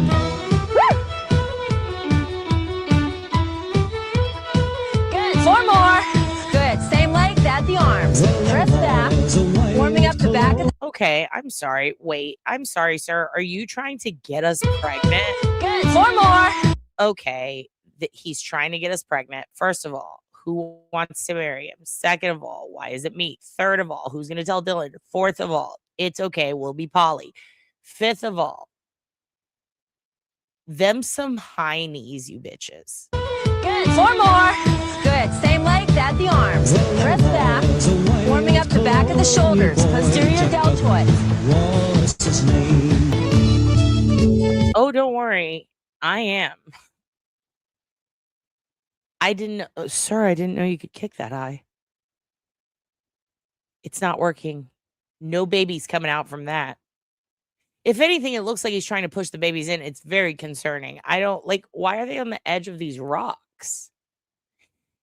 This is the only time I think ever in my life I think it would be funny if police showed up out of nowhere and beat them to death. And I'm sorry for saying that, but it would be kind of funny.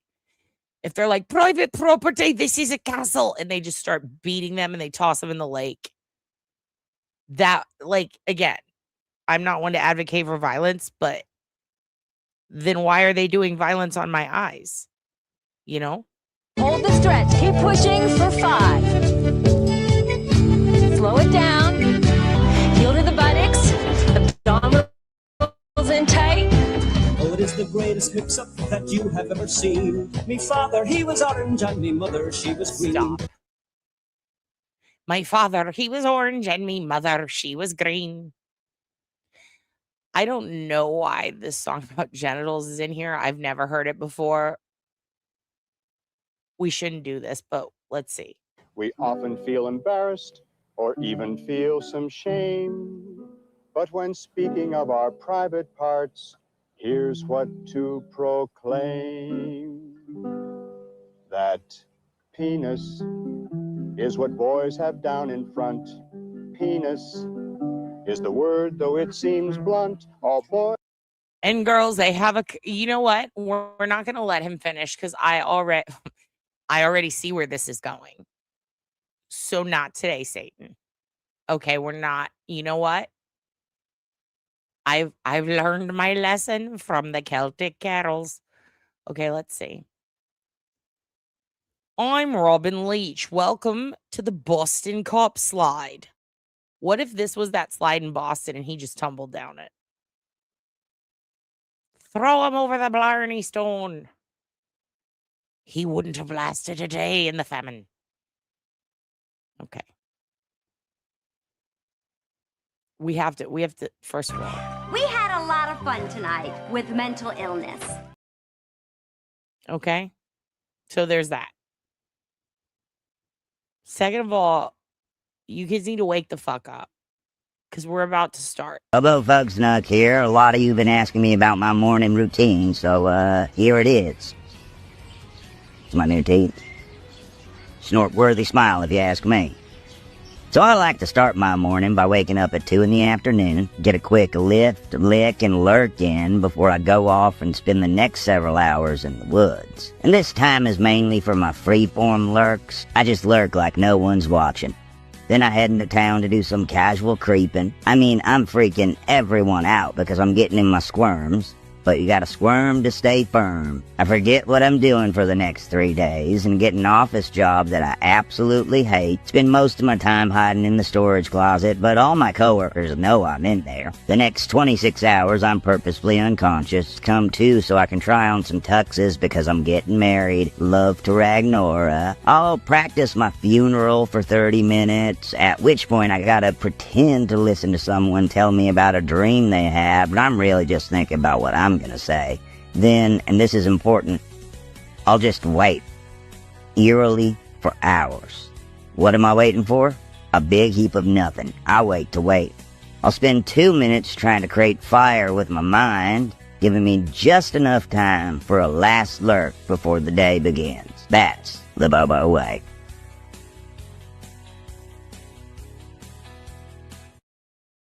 Okay, that's the Bobo way.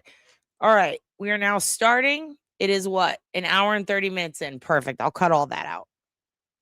You guys don't need all of that. All right. So we're going to do things slightly different than last time because I learned my lesson. First, a lot of you guys want to know what these fools look like. Okay? I get that. You're going to see them in a minute, but first I want to show you the one I was talking about last week because it literally cut off as I was trying to show you, okay? So here, let me pull down the comments. So if you guys have any questions.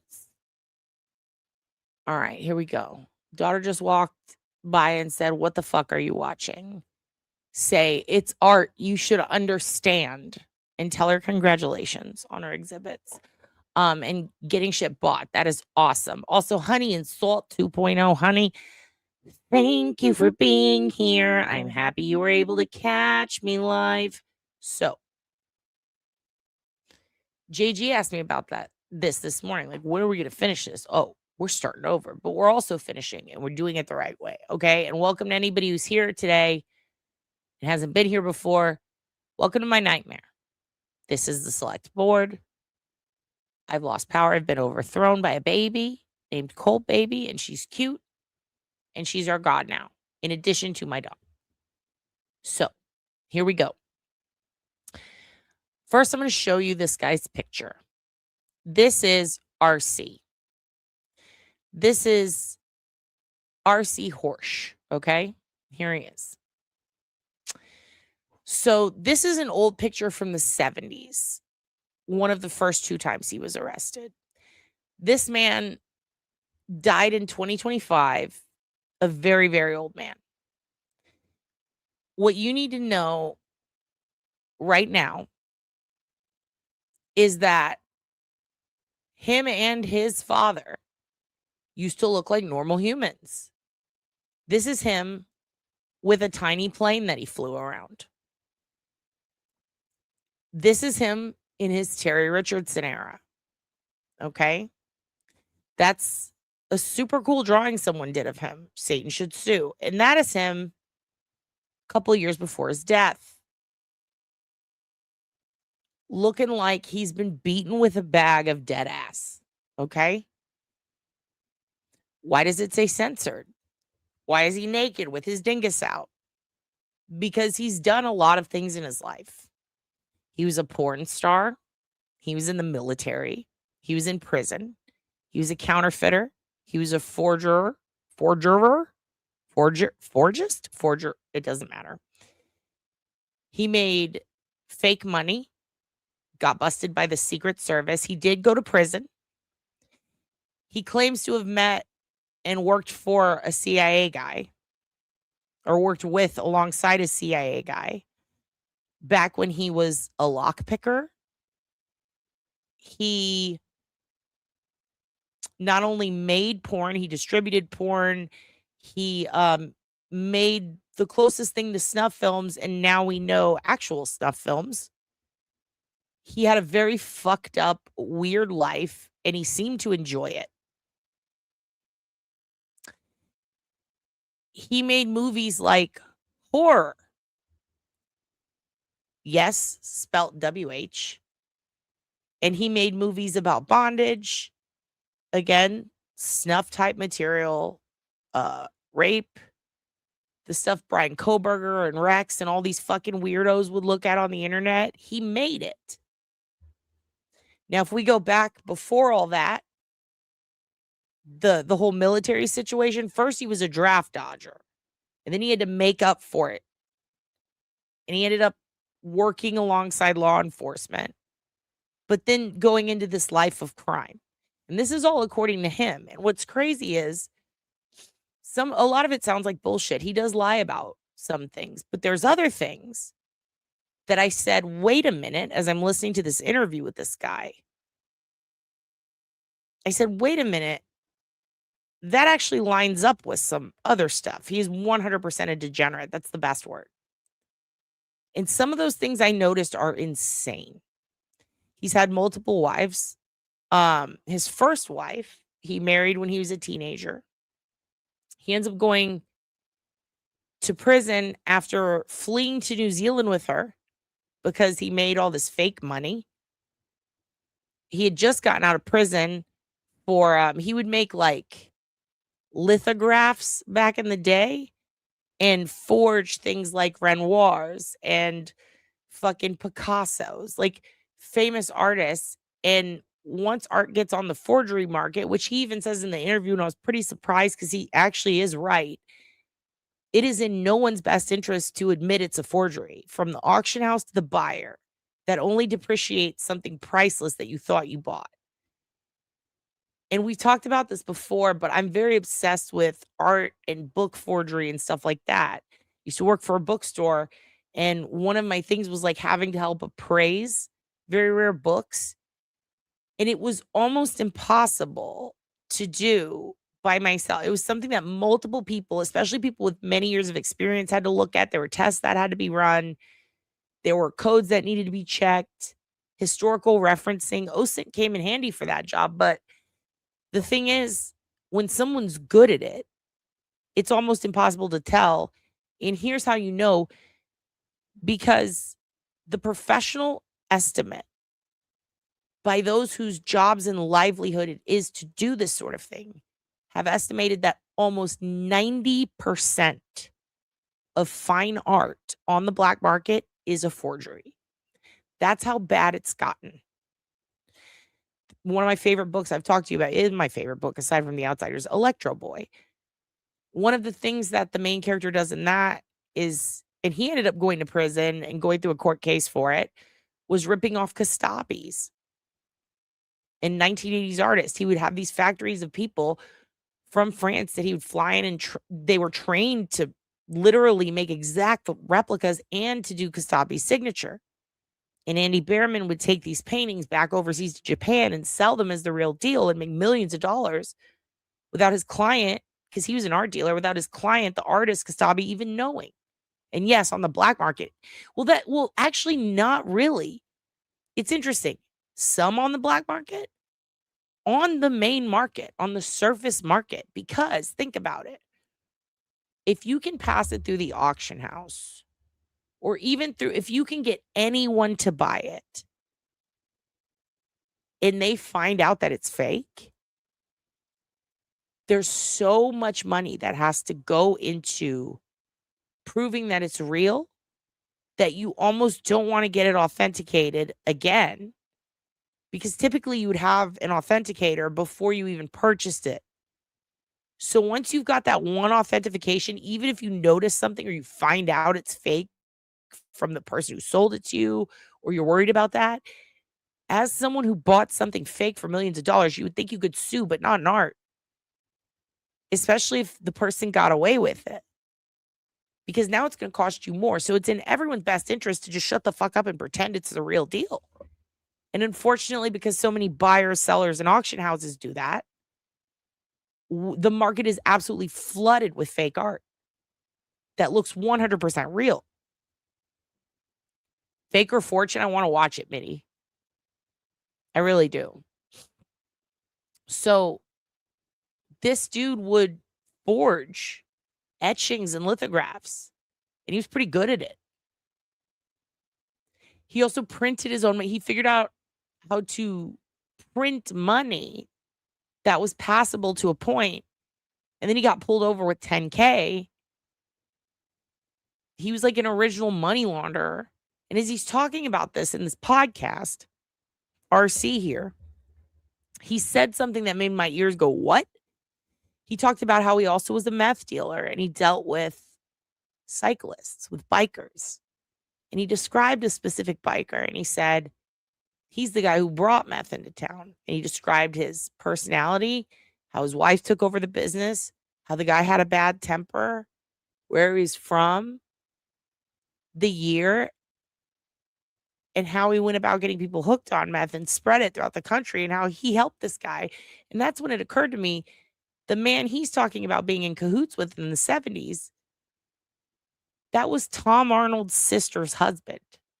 Now, he doesn't say that in the podcast, but because I happen to have read the book and know a lot about her, by the way, she's the one that Breaking Bad is based on. Tom Arnold, the comedian's sister. Her and her husband, a biker, I believe he was a Hell's Angel, brought meth to the U.S. They trafficked it through her horse farm that she bought with meth money. His job was to help money launder it. Years later, Tom Arnold and Roseanne would give interviews about their own version of a plane ride from hell, because Tom and Roseanne did a bunch of coke, stole a car after an open mic, fell in love, got married. Then they end up on a private jet with his meth head sister flying around. And she's providing them other drugs like coke so that she can take meth places. And they had no idea. And there was a fantastic article in, of all places, Playboy about it. It was like 20 pages. And then they made a show. I think it was called Queen of Meth. She's who it's all based on. Also, hello, Lori Marie. Nice to see you.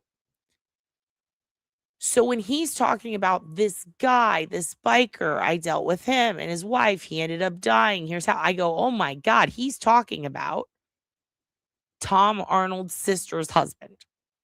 So what a weird world. It's just insane. So why is this piece of shit? Why are we even talking about him? What does any of this have to do with with this Olney house? Because this is the guy who owned it. And the more I've looked into it, the more names of women I have found who have that listed as their address and are very hard to find on the internet or at all. And what's even crazier, some of these women legally changed their name, and one even took his last name. And I don't know that they were married. She just did a legal name change.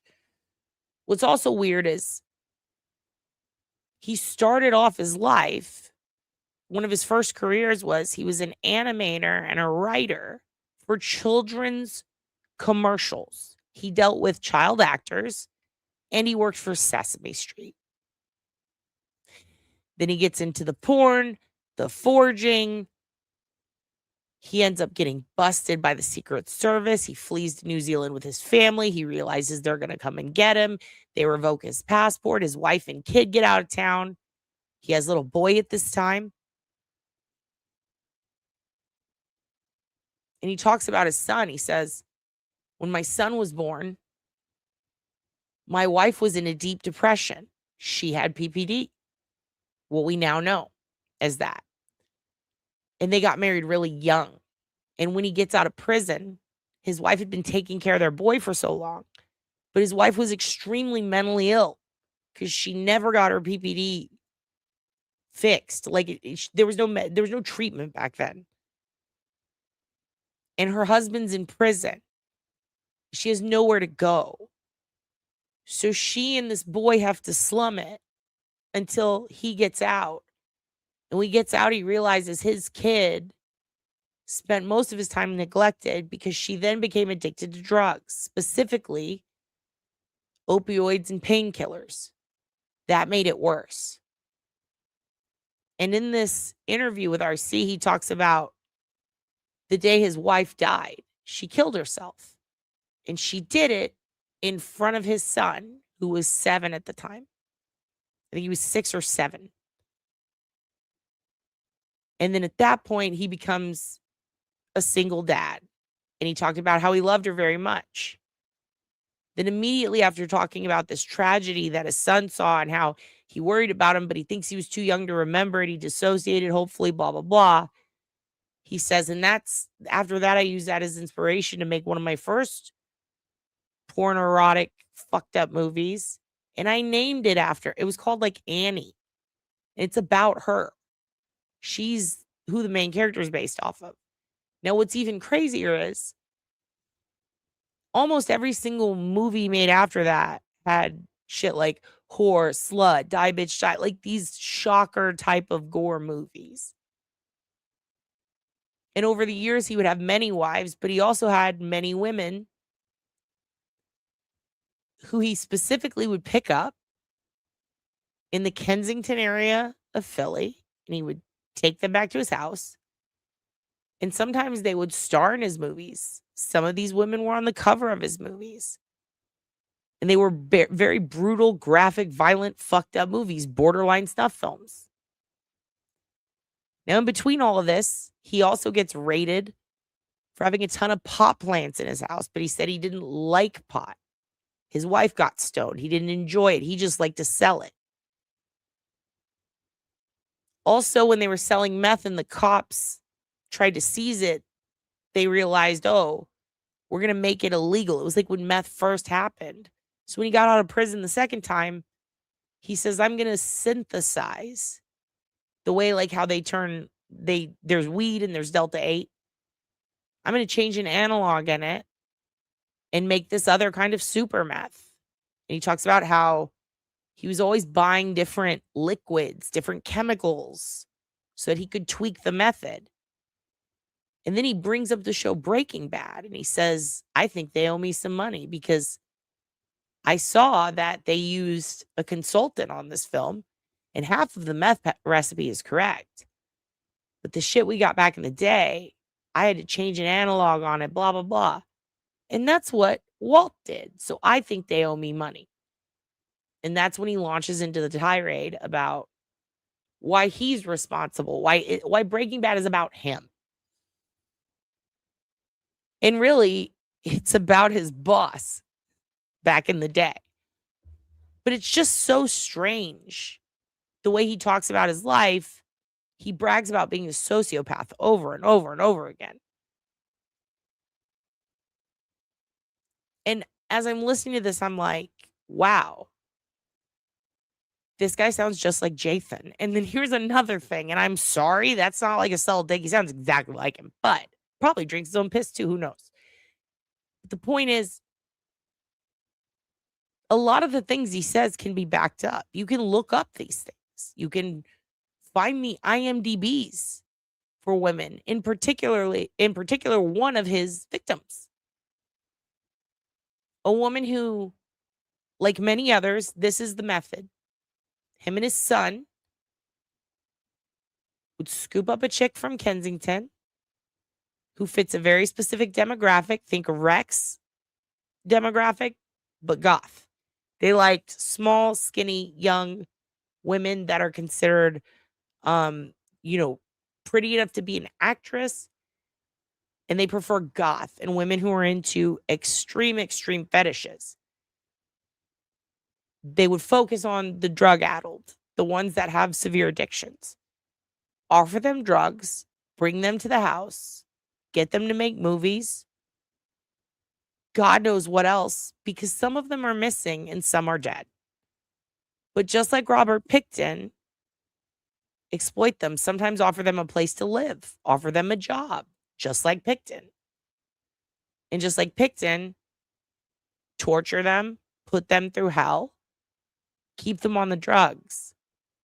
And before you know it, the homeless and drug populace around Kensington, but also the populace of young girls who just go there to score but have a job or have a place to live, they end up getting missing person reports.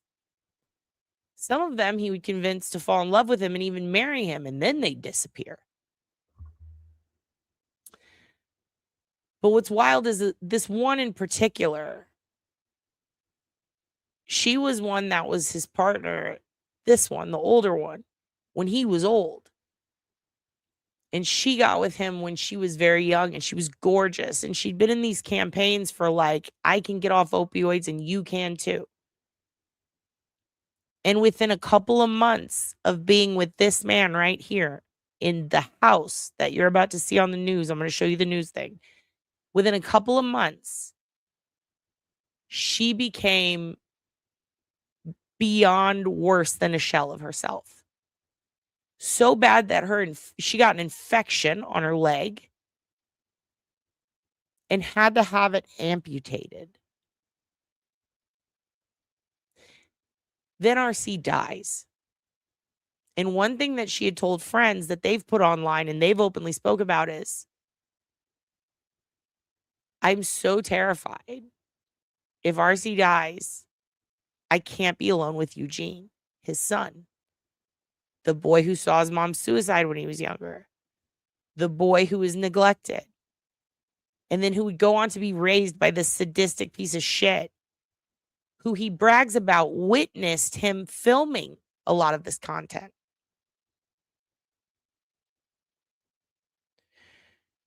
Another thing that disturbed me, and it's just a side note, I don't want to start a conspiracy theory, but it does concern me that him and this very son lived in the Mount area of Philly or of Pennsylvania in the Mount Airy region.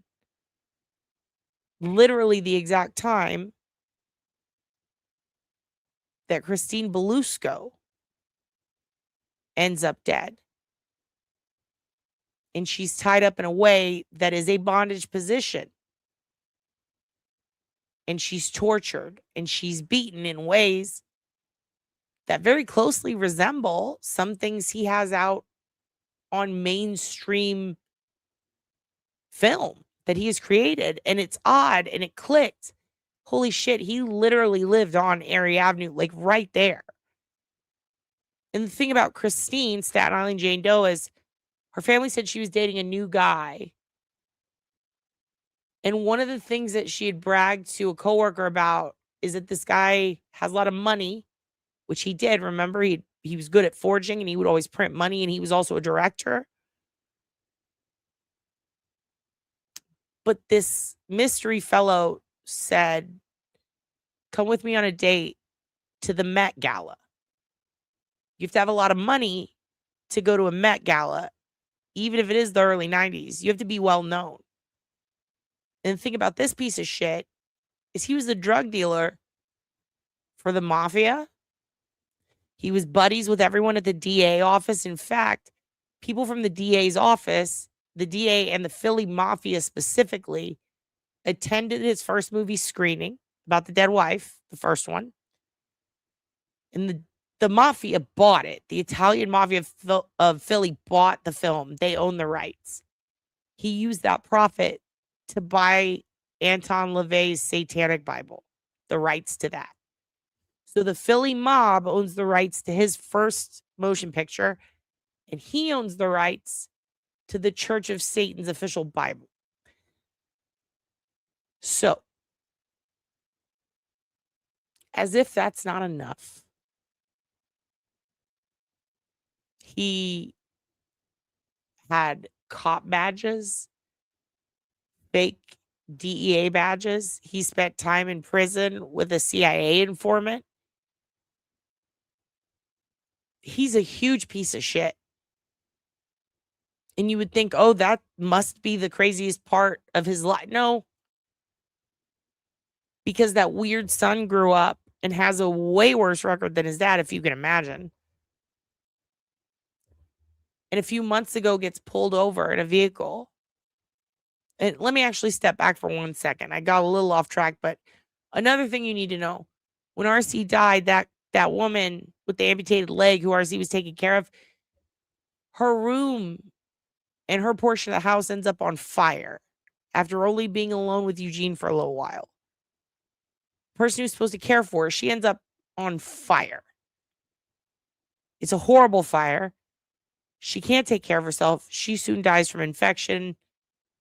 Some people said it was an OD, but it was kind of both. Eugene also ends up getting pulled over. When he gets pulled over, he's got guns. He's got drugs. He's got too much money. And the girl he's with looks terrified. And she has an ID. And that ID has the name of another missing woman on it. And what's also weird is his wife, from a few months before he did this interview, is another missing woman that is still missing. And the last place she was seen was at the house in question with him and his son. And then another, and then another, and then another. People, I fucked up yesterday because those urns, I thought the police had said this is who they are. I realized very quickly that was speculation from early in the case. They have since found out a lot of things because they had to cut the pipes open specifically to check for remnants of something called wet cremation, which is using a mixture of chemicals to cremate someone enough to push them through a sewer line. So those 5 urns are ashes that they don't know whose they are yet. The way they know that these fuckfaces murdered 2 women is much more horrific. Because in the piles and piles of digital data, they found the real snuff films of those 2 missing women. And the cops were so fucked up from watching it. All they would say is, at the beginning, they're alive. Something happens. And we know without a doubt they're dead. So you would think these fools would be charged with murder. Well, not RC. He's dead. The other woman who lived in the house who was an amputee, dead. And it's odd because when she passed, her friends commented on Facebook, Eugene has some of the ashes. He's supposed to give some to so-and-so. And here's what's even weirder. Ray brags in several interviews, podcasts, and to people that he's besties with someone at the crematorium. They let him use it for a movie. So he can cremate anyone anytime he wants. And he's friends with everyone at the DA's office. Do you see where I'm going with this? Let's go ahead. I'm going to just give you a brief rundown because the footage you're going to watch is over time, the stuff they've compiled and know. But let me give you a rundown. I had to go through and check it and listen, make sure. But this is everything they found thus far in the 2 months since they pulled him over. And by the way, that's a woman named Blair's ID that this other woman had. And she said it was given her and she was scared of Eugene. And she was told to use that. If you saw the most recent season of Euphoria, perfect example of that's the type of shit they do. Human trafficking victims will have their IDs taken and distributed to use elsewhere. So during one of the 95 searches that they've done in the last 2 months on this house, that's how bad it is, of Eugene Horsch's home on the 400 block of West Chew Avenue in the Olney section of Philly, they recovered a massive amount of graphic and dark evidence. Items discovered included 600,000 plus digital images and 70,000 plus videos found across hard drives and devices. There were over 100 various devices, electronically speaking. There was also 10,000 pages of writings, manuscripts, and drawings. Now, in the digital media and the videos we talked about, it included graphic media showing 2 missing women. Their names were Maribel Fressis and Gabriela Amorondo. They'd been missing for a while. In those videos, they appear to be alive at first, and then they appear to be deceased. The manuscripts, drawings, and writings were written by Horsch and his deceased father. Some writings detail graphic scenarios that are inspired by serial killers, instructions on how to dissolve remains. In particular, one about Ted Bundy, written by Eugene, they believe. And what's weird about that is Ted Bundy blamed who he became on witnessing or viewing violent, extremely graphic BDSM and snuff film style pornography at a young age, which happens to be exactly what Eugene witnessed in person being filmed by his own father. There was a handwritten note that included an explicit reference to Ted Bundy and how to dispose of the trash, Brian Koberger style. A ledger and identification document that has details on it. It's a literal ledger list with names that includes several missing women. There's also weapons, credentials, and restraints. There were firearms and ammunition in the guns and in the car and in the house, multiple guns, gun parts, ballistic evidence, fake federal credentials. There was a counterfeit FBI badge. It featured Eugene Horsch's photograph, who I'll show you in a minute, and fake DEA credentials. And there were a ton of zip ties. There were drugs, chemicals, and equipment. There was a marijuana grow lab, illegal drugs, stuff that they believe could be methamphetamines, stockpiles of chemicals, various unknown chemicals, some of which are commonly utilized in meth labs for dissolving human remains. Again, remember the scene in Breaking Bad with the boy on the bike? That type of shit. A 55-gallon drum found in the basement that happened to be connected directly to the home's water lines. Why would they do that? Because once you dissolve the body, you cut a hole in the drum, run it through to the water lines, dump it in the sewer, boom, evidence gone. And the reason they use the chemicals in the acid is so it doesn't get clogged. Now, luckily, forensic scientists, in most instances, can actually check the internal damage on the pipes depending on how old they are. They can run tests. A ton of tests are being run. They cut a huge section of the pipe, and you're going to see that in a minute. There were urns, 5 urns with human remains, specifically human remains, inside the house. And they had to excavate sewer pipe segments, portions of the plumbing beneath it, just like Rex. How crazy is that? Now, here's the fucked up part. Thus far, initial sweeps flagged suspect material, yes, but forensic testing is still trying to confirm whether or not any blood or DNA that belongs to the missing women were found inside the house. Because thus far, no intact bodies or body parts have been recovered at the scene.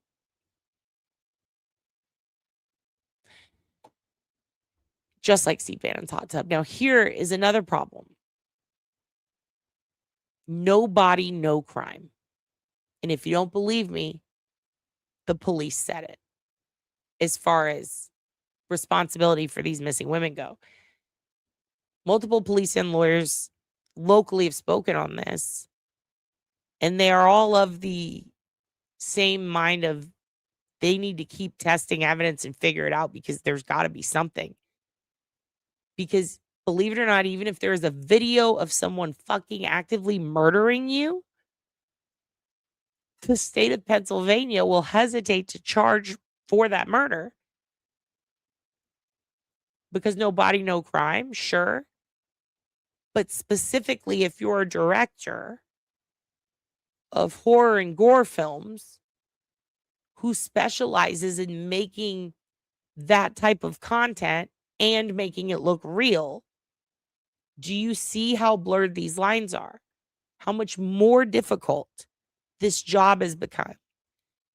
Because now these drug-addicted hoarder motherfuckers who murder people and traffic women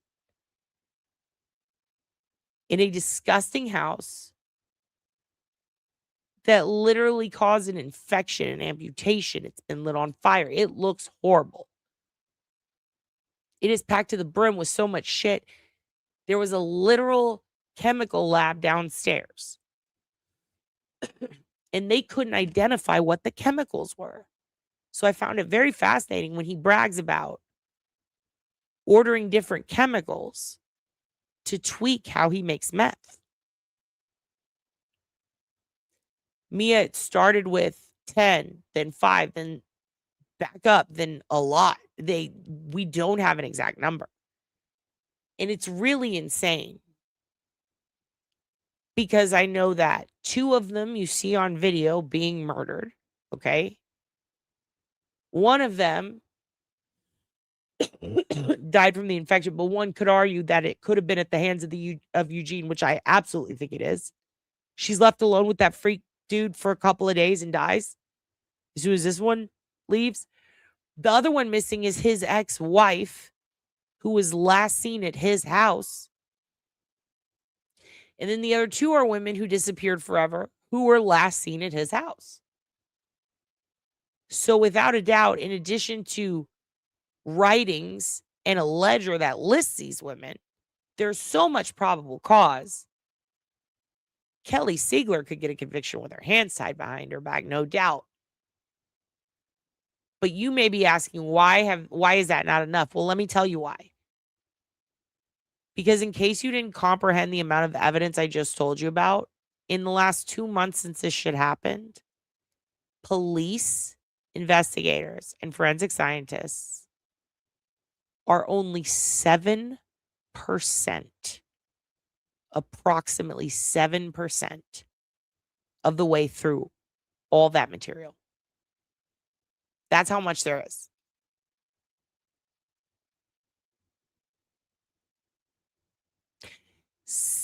Only 7% has been gone through.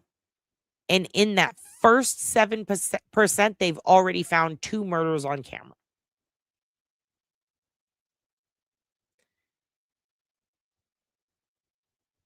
What's going to happen when they go through the rest?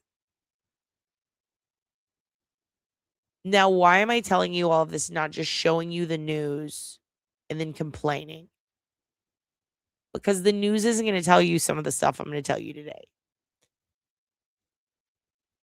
It took years to process the Pickton farm. Yeah. And a lot of it had to do with, like, there were meat hooks. Like, they fed these women to people. These dudes fucked with hard chemicals they ordered from China that in bulk end up at compound pharmacies. This guy had 30 to 40 years to perfect a method to get rid of bodies. And he openly brags about sociopathy and torture and the things he's been through and how he's fine with it. And I'm telling you this because there's just so much here that backs up the narrative of most likely what happened. For example, there's a lab with 50,000 gallons of unknown chemicals. Well, guess what? He said on a podcast a few years ago that he likes to fuck with unknown chemicals to make meth. We thought we saw what looked like 2 women getting murdered on film. That should be enough, right? Except that is the exact genre that he makes professionally. A defense attorney, should RC still be alive, which he's not, he's dead. But if he were, a defense attorney would have a field day with that. Now, because Eugene now has that shit on his shoulders, it's his fault. A defense attorney could easily say, like, that's a film, that's not fake. That's not real, that's fake blood. Most people couldn't do that because most people are not violent pornography and snuff film directors, right? But he is, so that complicates things. So now having it on film isn't just enough. Because of what RC did for a living, they now have to prove it and find body parts. This is such a fucked up, weird case, you guys. Couple more things I just want to note. Get out of here, mosquito. Quit biting me. I need to kill this mosquito. It just keeps biting me in the face. He fucked with motorcycle gangs. He had deals with the police. He had deals with local criminals. He was an informant. We're going to see. Okay, we're going through all that. Oh, yeah, he tried to get a 9-year-old girl to get in the van. And those charges got dismissed conveniently. Guns, drugs, videos, pics, right? Sewer lines, wet cremation attempts. 7% of the digital evidence has been seen. That's it. Oh, yeah. There were 20 barrels of an unknown substance down there. How many women got away and weren't believed by police? That's another thing is some of these women said he was a great guy, that RC was great, that Eugene was the bad guy. In fact, one of the victims who's missing now, Amy McHale, she married him briefly and then she disappeared forever. Let me show you something, because under this exact podcast that we're going to listen to a portion of so you can hear this asshole, Amy, before she went missing, right here. Let me make it big so you can see it. I'll take the chat down so you can get a good look. December 19th, 2013. That's how old this is. This is what, 13, 14-year-old podcast. And he died last year. Hey, Ash, this is Amy. Maybe you remember me. I've known RC for over a decade and was married to him for 3 years. It was there when you filmed an interview with him at our house several years back. I also performed as Samantha Sweet in Neville's SONY and Taxi Tales and some other film. Now, Neville is some porn star that worked for RC and starred in his films. I just want to say that the podcast was great, but it probably covered less than 10% of his life. For example, in Europe, he's maybe known much more as a controversial artist than a porn guy. I went with him when he had an exhibition in Rome where he was treated like royalty. I met a lot of famous people who collect his work, like Michelangelo Antioni, who said that he admired RC since his first acquisition in 1969, which was a picture of a naked woman nailed to a cross. But what I want to say most is that RC is nowhere near the evil person he makes himself out to be. I know for a fact that he absolutely never, ever hits or abuses a woman unless she really wants him to and asks him politely. I never wanted him to, and he never did, except when I was in his Evil Master series and also his Slaves film, and it was for the camera. Also, life with him was mostly an adventure. I got to spend quality time with gorgeous women like Christy Lake and Carly Sparks and Anna Mail. And since he was always bringing home stray women, like some people bring home stray cats, I never knew who would wake up with us in bed in the morning. LOL.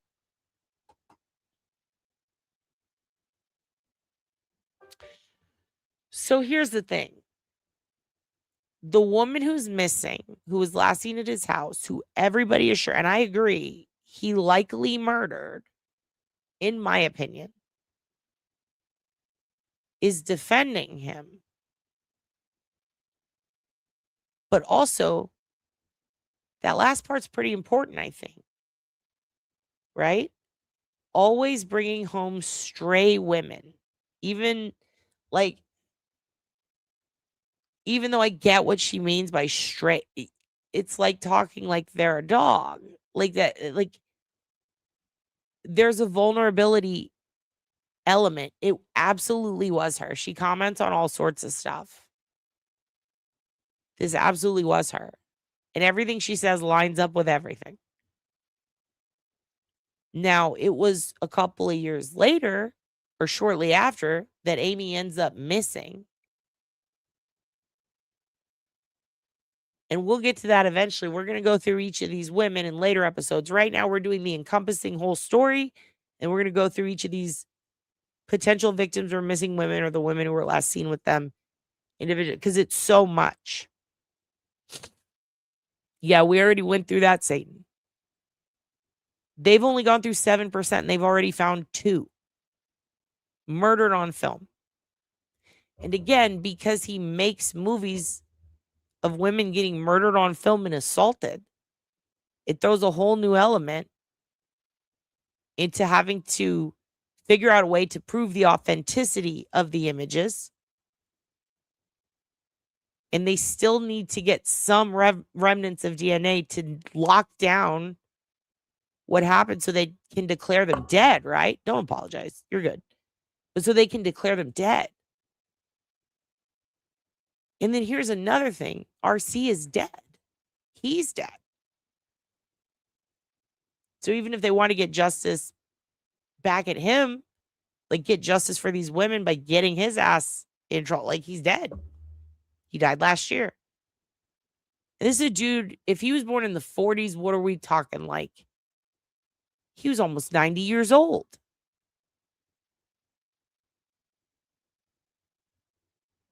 So yeah, and look, Ashley West. Hi, Amy. I remember you well from the first time we came to visit Ray. Thanks very much for getting in touch. He's one of the kindest, most considerate people. It's so weird. So as we go on, not only will you see comments from some of the women who are now missing, you'll notice that they're the cover of some of his films. With that said, I want to go forward so you could just hear this guy's voice. I think it's important to hear and see these people if you can. Because as much as I would love to believe her, I don't know, man. There's too much sus shit in this house. Oh, trust me, they've served 95 search warrants in 2 months. They are tearing that house the fuck up, and good. And people are comparing it to Heidnik, but I really think it is more like Pickton, in my opinion, just because the type of victim, the method, the gaslighting, but also I know Stockholm Syndrome, the jury's out, people are, it's not real anymore. That, you know what I mean. Manipulating them. Eugene is currently being held in jail. He is in jail. Yep. Absolutely. Cubing. So not only did he make these movies, but he also made books. Erotic Memoirs of a Male Chauvinist Pig was one of the films he made, one of the first ones, I think. I'm going to go ahead and play for you. Let me put this. Okay, then. Hold on. Let me get you at, I have the exact time written down. Oh, hold on. Let me just, give me 1 second. 1 second, please. 1 second, please. 1 second. Okay, 49 minutes. Here we go. I'm going to put it at 49 minutes. I want you to hear how this asshole talks. Again, self-described sociopathy exists within him, he states. A lot of this is from his own statements, you know? So take a listen to this fucking shitbag and let me know what you think. Here we go. Authenticated them and declared them to be genuine and sold them. I'm not sure that would have been much of a legal defense or anything like that, but they were all sold through legitimate auction houses. And I presume that when it's been sold once, everyone loses interest in having to prove its authenticity. The whole art forgery thing has a dynamic in that once a forgery is on the market and sold as genuine, it's in absolutely no one's interest to declare it a fraud. Sure. The person who bought it would lose their money. The auction house, the expert who authenticated it would lose their reputation. So once something is declared genuine, it's going to be genuine. And what kind of volumes of forged etchings did you produce? Not a whole lot of volume. The etchings were back then were fairly valuable. What happened since I did that was, first of all, Picasso died and he left trunks, just steamer trunks full of unsigned etchings. And his family started signing them with a rubber stamp and flooded the market, which took away the value. Yeah, it just completely took away the value. The market was just completely destroyed by the family's greed. In terms of the banknotes, how would you get these into circulation? Would you use them yourself, for example, to buy things?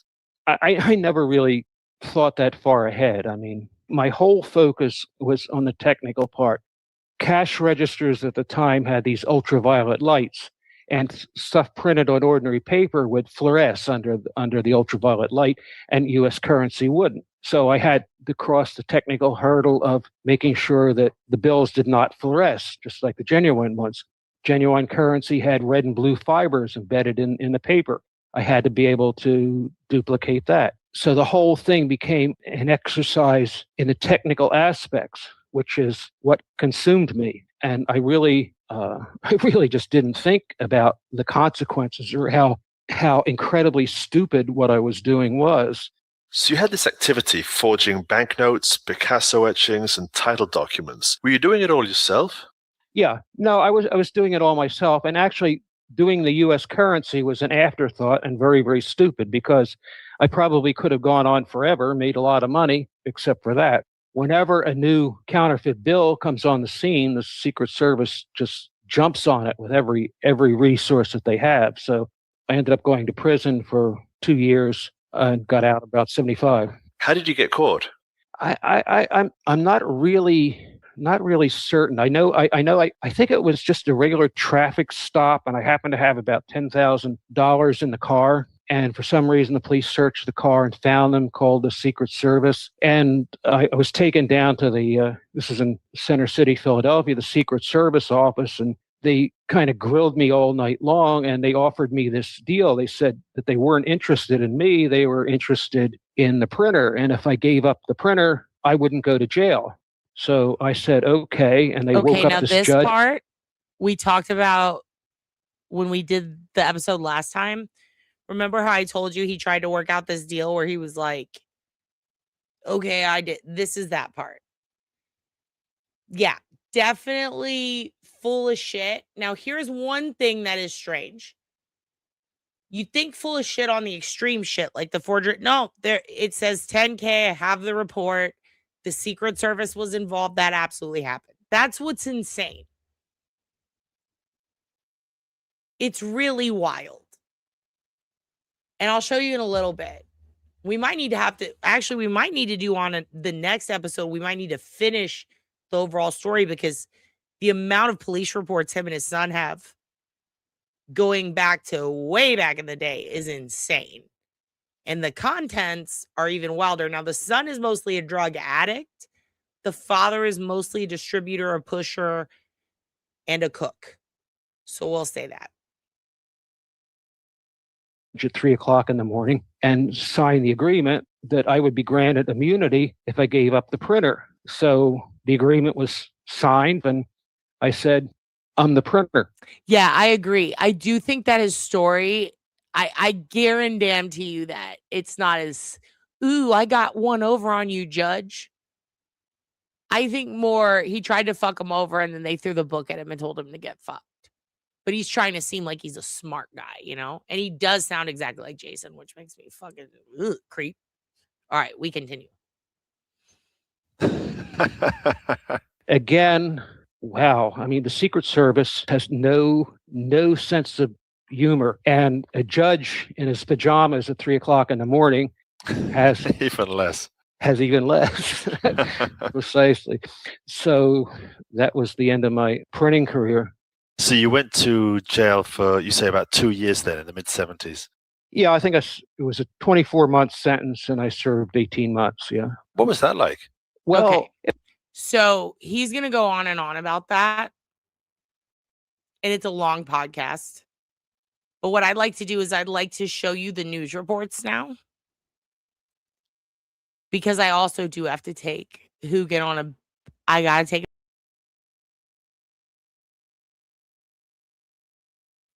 apologies. And this is going to be the part that gives you the visuals instead of listening to someone who's obviously a bit of a bullshitter and beyond, and definitely a piece of shit. Let's get it from the discovery scene from the news. And we can go back to the snippets of this later as we go on with talking about this, because there's more information later I'm going to give you that actually is kind of backed up in some stuff in the podcast that looks very bad for him and his son, even though he's dead as fuck. His son's still alive, and there's just a lot of circumstantial stuff here, people. This is a wild case. This is, I mean, damn, like, and isn't it crazy how Rex had a hoarder house? This guy has a hoarder house. Lots of wood in the backyard, likes to build things, picks up vulnerable women, similar victim profiles, had to rip out the plumbing, been doing it since fucking decades ago. Like, it's really just nuts. It's very Pickton-y. It's very Rex. It's also got some Schulman vibes and Rifkin vibes. What with the whole wheelbarrow of blood type of shit going on. But let me go ahead and pull up this news report for you. I'm going to take Hoogan around the block and watch along. I will be in chat. Here we go. All right, tell me when you're ready.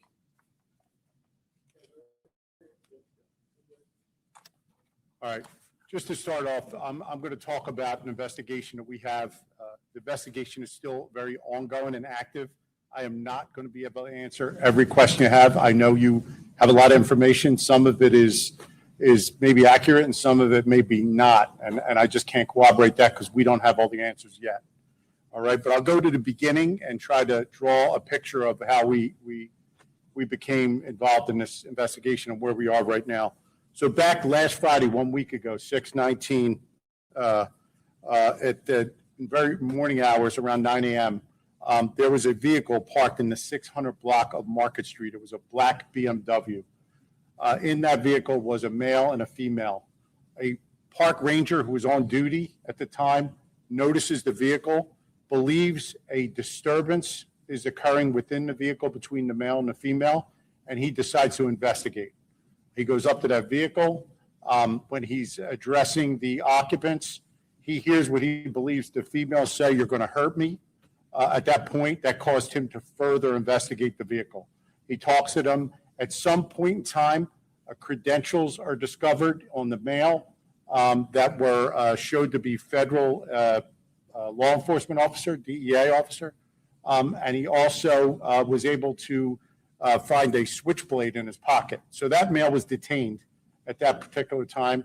And the park ranger felt that there was illegal drug activity going on inside the vehicle. He then discovered 2 firearms. Both of them firearms were ultimately discovered to have obliterated serial numbers. And he began to speak to the female in the car also. At some point, that female produced identification. So because it is DEA identification, the proximity of where we were at, you got to remember last Friday we had our first game at the link, so we had a lot of extra officers in Center City and patrolling the area. Federal officers, my task force officers, along with DEA special agent, went to where the park ranger was, and they began to conduct an investigation into what they had. They brought the individuals inside and began to talk to them. They discovered that the credentials that he produced were not real. They were false. They also discovered that the name on the identification card, even though it had the picture of the woman presenting it, was a name of a person that we had in our file as missing. I'm not going to give that name right now because we have to talk to that person's family before we put that out there. So that caused us to investigate this even further. That investigation led those special agent and the DEA task force officers to a location in Olney, where I know a lot of you have been, in the 400 block of West Chew, where they served a warrant inside that property. Now, when they got to that property, they discovered inside another firearm. It was a Palmer 80, 9mm. They also discovered a lot of ammo in the apartment and some narcotics. There was evidence on one of the floors of him possibly attempting to grow or produce narcotics on his own, like a grow operation. So much of that was seized at the time by the DEA agents, and they were able to charge Eugene Horsch, 44-year-old male, with weapons charges and narcotics. Now, the further search of this property produced some other things that we have a lot of questions about. There were, in the basement area of this property, chemicals, various chemicals in bottles. That was held. A different search warrant was conducted through the homicide unit because they're our most experienced investigators, and they went into that area to see what they could figure out what was occurring. They took our director of our lab with them as they went through there today. Some of these chemicals, if they would be put together and obviously ignited, they could cause some hazards. So that being said, we pulled out of there. We now elicited the help of the FBI. The FBI is going to now come in with people from Quantico, and they're going to help us process the rest of this scene to see if we can determine what type of chemicals are in here and try to determine what this individual was doing with these chemicals. He's obviously doing some kind of work. There's a 55-gallon drum.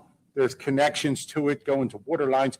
We just don't know what he's doing, if he's producing something, if he's making something, if he's irrigating something, we don't know. So what we need to do now is to work hard to try to figure out what's occurring. I know there's a lot of things on social media and out there about what was in that house. What I'm telling you is a lot of that was not true.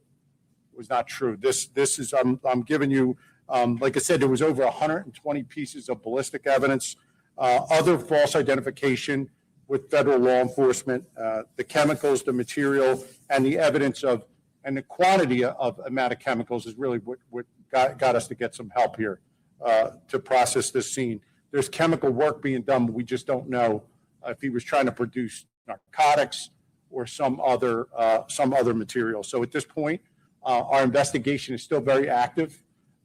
He's in custody at this time. I know his attorney was speaking on his behalf. At this point, I just don't know where it's going to go. We're going to do everything we can to follow all our leads and see where we go next. What's the worst case scenario with what you're uncovering now with these chemicals? I don't want to speculate. I don't know. I mean, could he be trying to make some kind of explosive? It's possible. I have no idea. We don't know. I'm not the expert.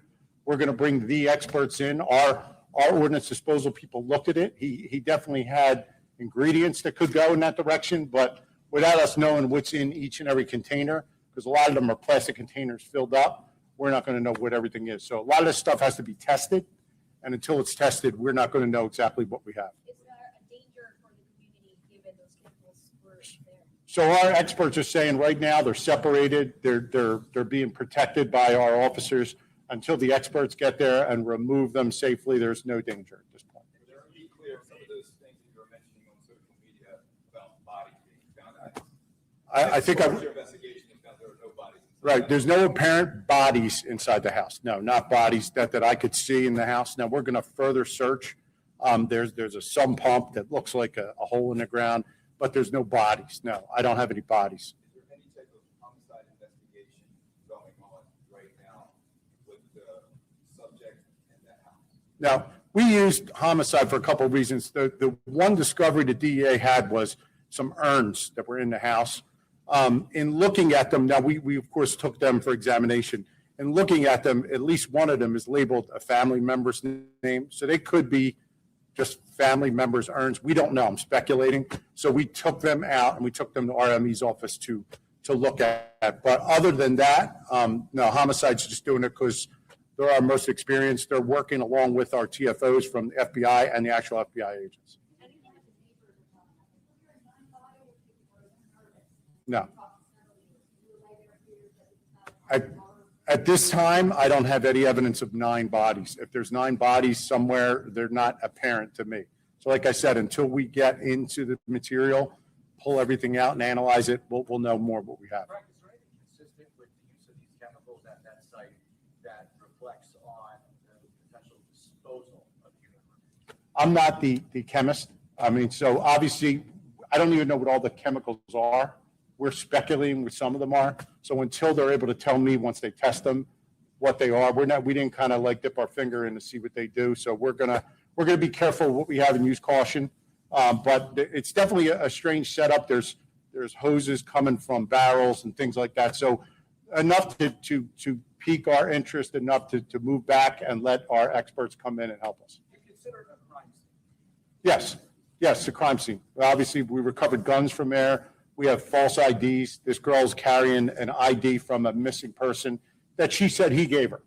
So we don't know where does he come up with that. All that stuff is something we're going to analyze.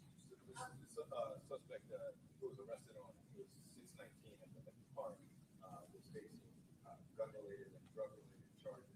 Could there be more charges for what was found in the home and weapons as well? Depending on what else we find, yes, we're going to move forward with charges. Right now, we have to collect all that evidence. But he's charged with having a weapon when he's not eligible. He's a convicted felon, obliterated serial number. Plus, he had enough narcotics to warrant the possession with the intent to deliver. And those narcotics were found in the car at BMW initially. No, some were found in the house. So, yes.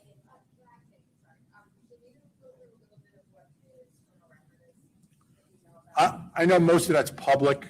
This most recent had to do with an assault of some kind, stabbing that occurred within the city.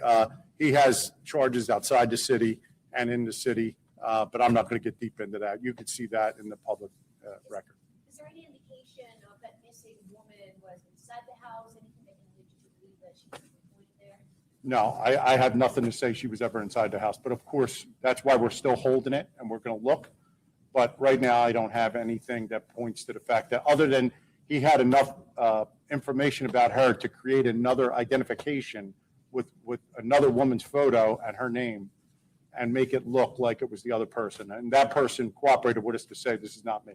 Were there documents in the house that were tied to other women, or do you think it's just one? We have some computer evidence that is being analyzed. I don't know what all that is. The DEA initially took possession of that. It's being transferred over. So we'll investigate that. But right now, I'm not aware of any more people that are missing that I have evidence of in the house. And are you also aware if the department had responded to that house issues? I'm not totally aware. There were cases there. I mean, obviously, we already said he was arrested in the past. I don't think anything led us to believe other than a normal call. disturbances, noise, things like that. But it was a quick look over like 10 years. So, and it was a various amount of calls, but nothing that was jumping. I think it was another arrest. He had a few arrests, as was asked of me already. The chemicals found, any indication that they're used to make drugs? It's possible. Each of them chemicals could make different things, could do different things. I just don't know what his intent was with them, and he has them all separated, and they're kind of self-contained in containers that he created. So we don't even know if we're actually looking at what we think we're looking at. He's arrested last week, and there seemed to be a very public escalation of police activity over the last 24, 36 hours. Can you speak to what kind of set off the investigation into a really kind of accelerated level? Well, our investigation led us to knowledge that there were hidden compartments and things like that, and that's what led us to the chemicals in the area. So we had to look for some of this in the house. It's pretty full of stuff at this house. So, well, there's like areas that he said, look here, look there. So once we got into those areas, we Guys, did it freeze? Did it freeze? Yes, and there's a few more. There's a few more that actually are not up on missing person sites that are in this missing in Philly group. Because I guess a couple of these women who went missing in the past couple of years, they had a hard time filing police reports for some of them due to their drug use and them being essentially the type to like disappear a lot. It's really insane. And I feel horrible for these families. Also, is it still frozen or is it good? I apologize. I had to take Mookie's outside. I am so sorry. Okay, here we go. found other chemicals and hoses and, stuff that we don't even know what it is. So that's what caused it. I'm not going to say, he didn't tell us anything, but we got that information through the investigation. Any indication there is other paraphernalia to produce drugs like a lab equipment? Well, he was attempting to or growing, I guess it would have been marijuana on one of the floors upstairs. So yes, he was definitely involved in narcotics in some way. Was there a manifesto found inside? I have nothing on that. No. Was he the only one living inside that house, or were there other? I think this female we encountered with him currently was staying with him. The circumstances of the missing person from 2023, anything, I know not necessarily name, but is there anything about that case that you're led to believe the person is no longer alive? I don't, other than they're missing for several years, but I don't have anything that would make me believe that that person, anything else is but missing at this point. Are there any concerns that he could have been doing this with other missing persons, or is that why the computer's being analyzed? That's why we're analyzing all the evidence. There's always concerns when you see something like this that, we're heightened and looking at it. What is he doing at 6th and Market? I mean, we're in the middle of a time now where everything's going to be going on there. So why is he there? I have no idea. Any indication of the relationship between this male and the female, or is it dating? I don't know if it's boyfriend, girlfriend. I'm not sure. They're not family members. No. Also, I guess, as you mentioned, obviously we're preparing for 4th of July, a lot of things happening in the city. Getting this guy in custody, we don't know what his plan was, but this happening prior to July 4th. Well, that's why the Rangers are down there. That's their area. They patrolled it. We have extra federal agents out here. We've been telling you that. Those federal agents and our officers responded right away and started this investigation. So. Right, numerous sources over the last 24 hours, both from prosecutors and federal government, gave us information that the Philadelphia Police Department, whoever was in that house, was certainly in a posture looking for possible human remains. Did this weekend, maybe in that sort of, was that your forward? No, I think the posture was when we went in there was to look for the narcotics, whatever he had going on. He had federal DEA credentials. So we wanted to know what he was doing, what he had. And by the way, that's another thing. This all stemmed from, why do you have fake DEA shit? Did Brian Higgins give you that? Like, it's literally like, hey, why you got this? And then, hey, that's a missing girl's ID. Okay, now we're going to go check your home. And then they walked into some Buffalo Bill shit and went, fuck. Oh yeah, we listened to some of a podcast.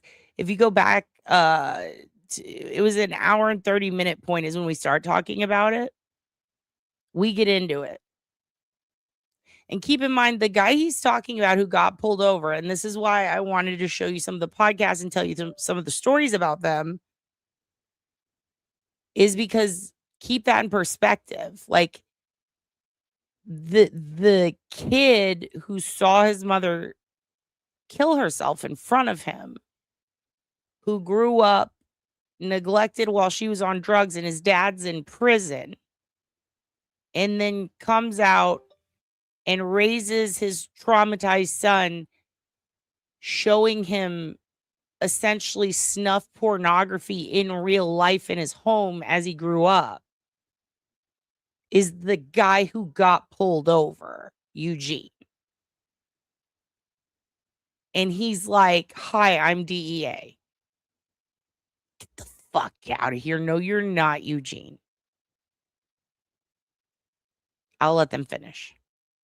And obviously, the identification of a missing girl and the name of the missing girl. So it's certainly concerning, but I don't know what, at this point, we need to figure out what all this evidence amounts to.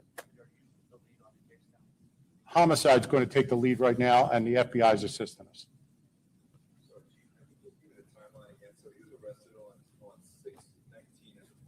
Friday morning. Right. Yeah, and then as the weekend progressed, the DEA went to the location. They recovered more evidence, charged them with narcotics charges. The investigation pressed on during the week. And again, this is technically, compared to what we know now, a little bit of an older update, but I'm trying to kind of go in order here so you can get the full picture. At which time, Homicide and others, our crime scene unit, went back to the location. We found a quantity of chemicals, which caused us to stop yesterday at some point, and we're going to get the FBI involved today. Yes. Where we see them, yes. Right, and they decide they're going to come up from Quantico and help us.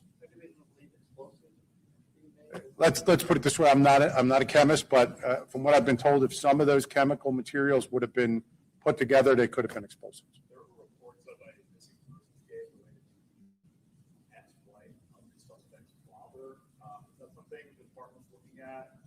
I mean, obviously, there's a lot of stuff we're looking at. I don't have any specifics on that, and I'm not going to name any other missing people. But his father's deceased, from what I understand.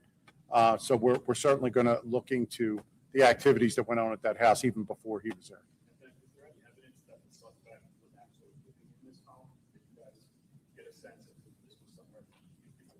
I think he was living there. Yeah, I think that's his residence. All right. Thank you. All right. Law enforcement sources tell me they fear there could be even more. You're going to get a couple of clips on this one. You're going to see some clips, a couple of them in a row from different news sources that report different shit, different angles. Not that it's conflicting shit. It's just different. They're like, NBC, you cover the pipes. We're going to cover the missing people. You know what I mean? This is a process. 95 search warrants, you guys, to date. Seen women connected to this home here in Olney. Police say in videos they seized from the home, 2 women long reported missing are seen on the screen dead. The first woman is identified as Maribel Fressis of Bucks County. She was reported missing 8 years ago by her family. And like, look at how beautiful these women are. Like, they're lovely. They're young. What are they doing with these fucking dirt bags? A lot of people like to judge victims, but keep in mind, these dirt bags, all right, one of them is a famous director in the pornography industry. Some of these women have drug addictions. Some of them just were leaving their house to go do stuff, and then were never seen again. Oh my God. StreamYard, are you...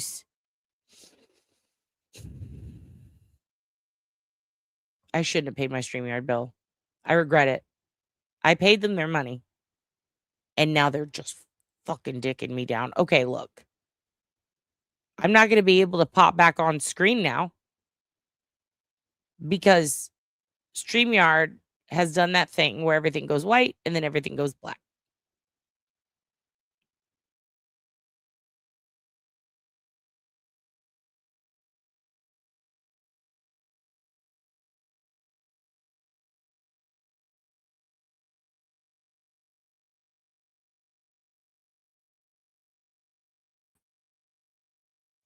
Can you hear me?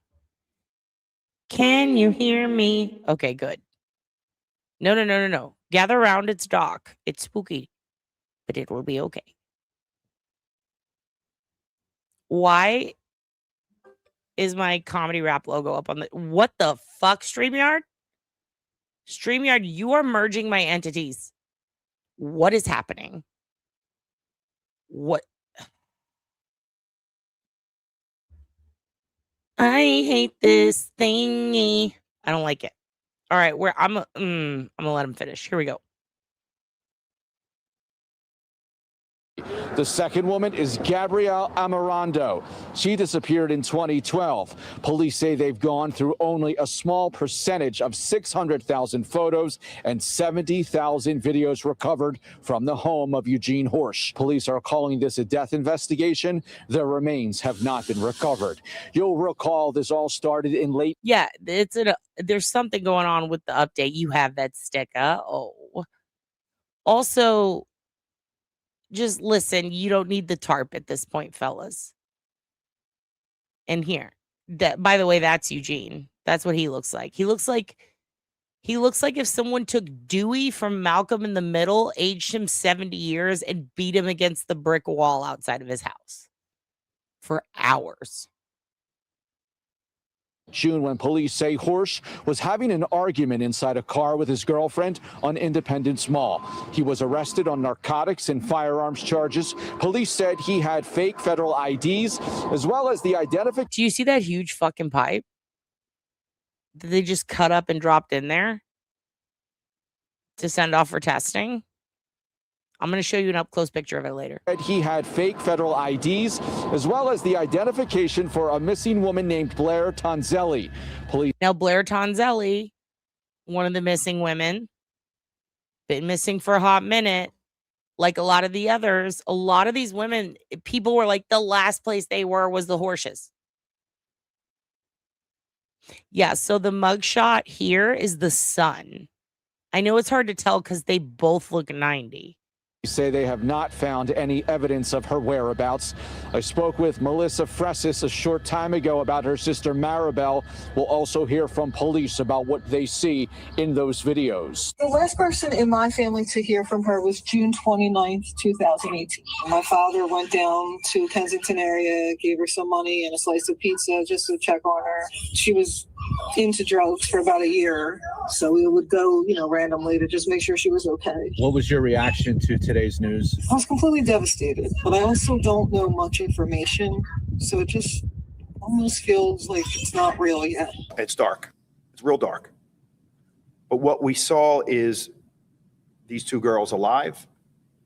There's a period of time, and what appears to us that they're deceased. Eugene Horsch has been locked up in federal custody since his arrest in June. We've reached out to his attorney on multiple occasions. We have not heard back.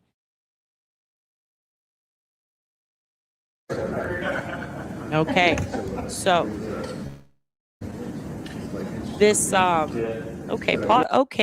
it. This whole press conference we don't need to watch because really we already watched most of it. And the sound is so bad on that. So let me see. I have a few more on here that were very interesting. Here's something I want to show you. Again, I know that some people will be like, what's the fucking point of this? Why are we looking at this? Well, I like to put things in perspective. If there's any media whatsoever that's viewable without making me, that's not disturbing, of the suspects or the victims. In any case, I like to see it. But also neighborhoods, you can read in the comments, this is a terrible neighborhood. That's a great neighborhood. This is No one would expect it to happen at this place, stuff like that. I'm one of those super nosy people. I'm like, is it? Because some people have bad judgment. No offense, but some people do. I'd like to see it for myself, but I don't want to buy a plane ticket. Not that nosy. But that's why walking tours exist. So I says, I wonder if someone made a walking tour video. Okay. And then I found one. And they pass literally right by his house. You see, there's the corner. And if you go right, boom, you're at his house. Like, I want to know how far away from a busy intersection this was. Are there any cameras nearby? Stuff like that. Turns out there are. And of course, you're going to go do the walkthrough on Google Maps. That's Gray Hughes Day. We'll do that another day. That's the day when I yell at you for not sending me crypto. I complain about how everyone treats my president badly. That is so hard to say. I cannot stand Trump. And then I chase the Google car. And then I show you maps. Don't worry, I'm pulling it up. I know it's not up yet. Give me 1 second. I'm getting this walking tour up. We're just going to watch a little of it. I just want you to see the neighborhood. And this is a guy who, like, I don't know, he gives good walking tours. He gives good walking tours. This is from 4 years ago. So this is when homeboy would have been alive, the dad and the brother. And we're going to start. So they approach Chew Street pretty soon after this, I think. That's when they're coming back. Hold on. Or when he's coming back. Here, we'll start right here just so, yeah, he's like, oh, it's not as hot right there. Okay, right here. Just to get an idea of the neighborhood. This is literally like, he's going to walk, and then if you turn the corner and go, like, a couple of yards, the house is right there.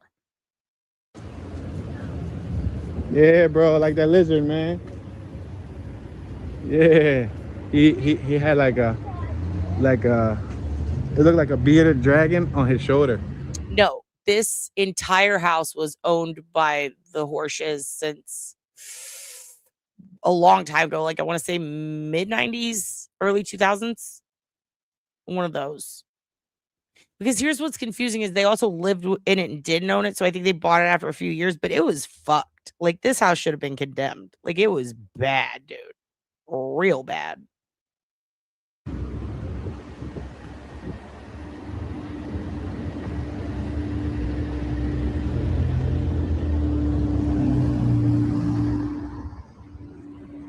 So you got a lot of African braiding businesses. You can get extensions. You can get all sorts of braids, micros, things of that nature.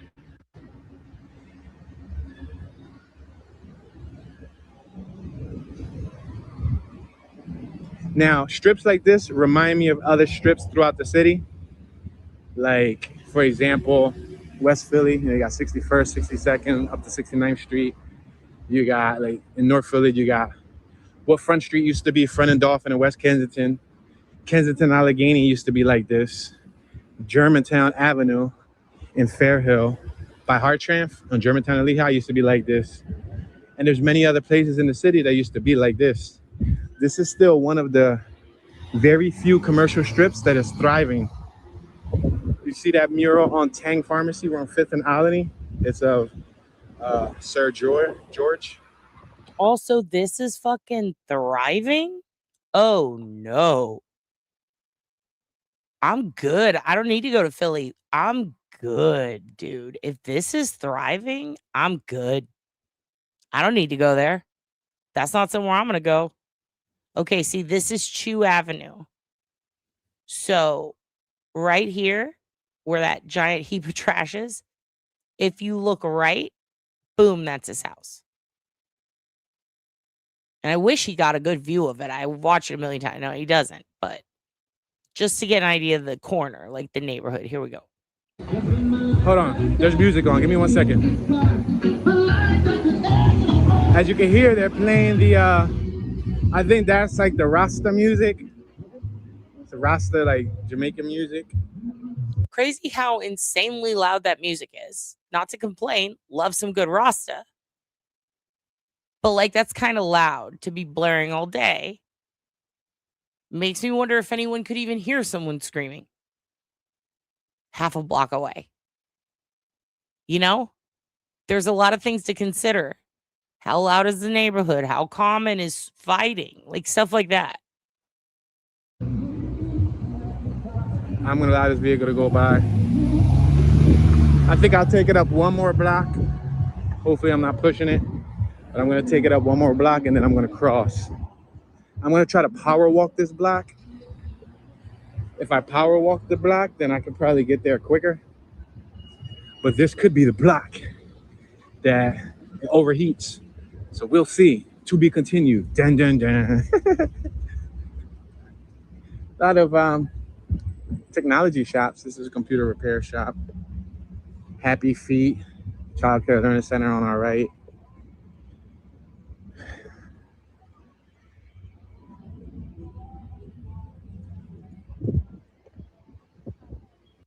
Damn, look at that house. That house is super gated.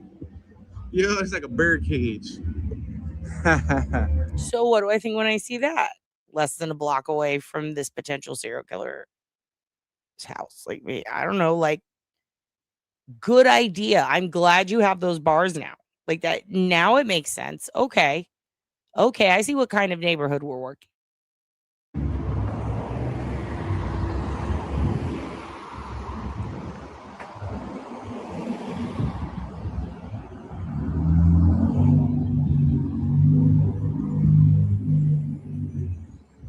Visit www.gjc-photography.com for maternity, family portraits, passport photos, weddings, couples, engagements, and more. Damn, look at this one. They sealed up the front of that property. It was probably a business and they just don't want nobody to break into it. Got a gentleman here checking out his mail.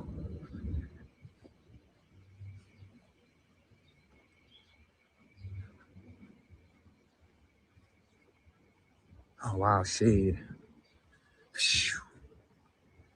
There's a school right there. I'll allow all the natives of this area to name that school. Yeah, name that school. I can see the name. I can tell you the name, but Murder guy lives down the block, elementary school? I don't know. And also, why is there a school that close? yeah, I'll give you five seconds. 5, 4, 3, 2. J.R. Lowell or Junior Lowell Elementary School. All right, I'm gonna cross. I think this is fair enough. At least on the way back, I'll be in shade and I don't have to worry about the camera overheating because it has a built-in thermometer. And when it sits in the sun too long, it overheats and it just cuts the video. Then I gotta end up splicing 2 videos together. Ideally, I like to upload these raw and uncut. I think it provides a more immersive experience rather than me editing it and chopping it and all that stuff. We have an Asian woman right here talking to a resident.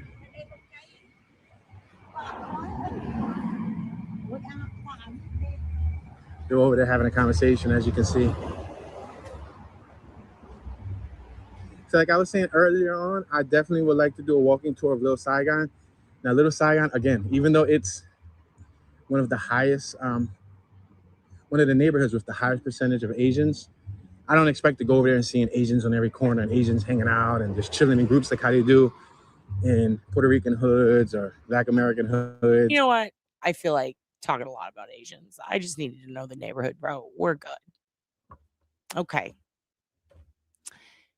The Asian house next door. Yeah, it was very Matt McKee. Listen. StreamYard is crazy. We're going to end there. We're going to continue this tomorrow because we've gone 3 hours. I've gone 3 hours. I've gone 3 hours. I need to tinkle. Okay. I need to spend time with my baby doggy. Need to find something to eat. Probably need to do some work. But I love you guys. You are the best. Matt McCabe is everywhere. This is the Matt McCabe walk-in tour. That's the Asian house on the corner. Thank you guys for being here today. Thank you for listening to my vocoder. I'm sorry about the story I opened up with. I will get rid of it forever. I cannot believe I told you guys that. I was riding a fresh high from being out in the sunlight, which is why I'm not allowed to go out there. I do plan on suing the moon. I will be contacting you, Megan. And I'm hoping you can provide me this kind of service. Your Honor, defer. Miss Janice. Judge Athens. Your Honor, this is so unfair. Your Honor, I think I want to appeal. Your Honor.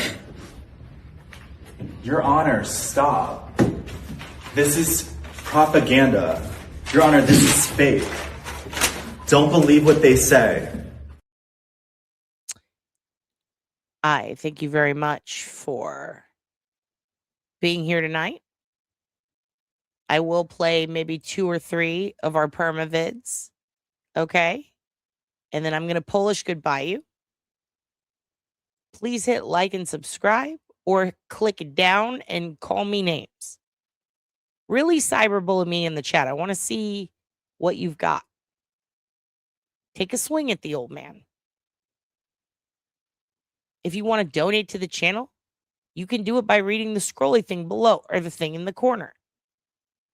Okay? Yeah, the kid, the Mentos one. It's the one y'all hated the most. I thought it was hilarious. But if you don't support the channel, you will never see Hoogan again. I am so sorry. Oh my God. I love you guys so much. Thank you for being here. Tell people I'm not that much of a bitch. If you get to know me, I'm actually a raging bitch. I will talk to you later. I will see you tomorrow. Go take a bath, wipe your butt, get some food. If you're thirsty, take a drink. This is just fucking life. There are terrible people out there, but don't worry. I don't think he's gonna be treated well in jail. And if you need a pep talk, here you go. My father gets a job at the Palm Restaurant. My Uncle Junior works there, who was a Jehovah's Witness, believe it or not. He went from Catholic to Jehovah. So basically, my grandmother wanted us all to switch from Catholic to Jehovah. You know, meanwhile, we're from Harlem. My father's doing coke. You know, my mother thinks she's Aunt Margaret. She's teasing the hair with a bottle of vodka. You know, so dysfunctional, cross-addicted family, still cooking pasta on Sundays. And the meatballs, they wind up being burnt.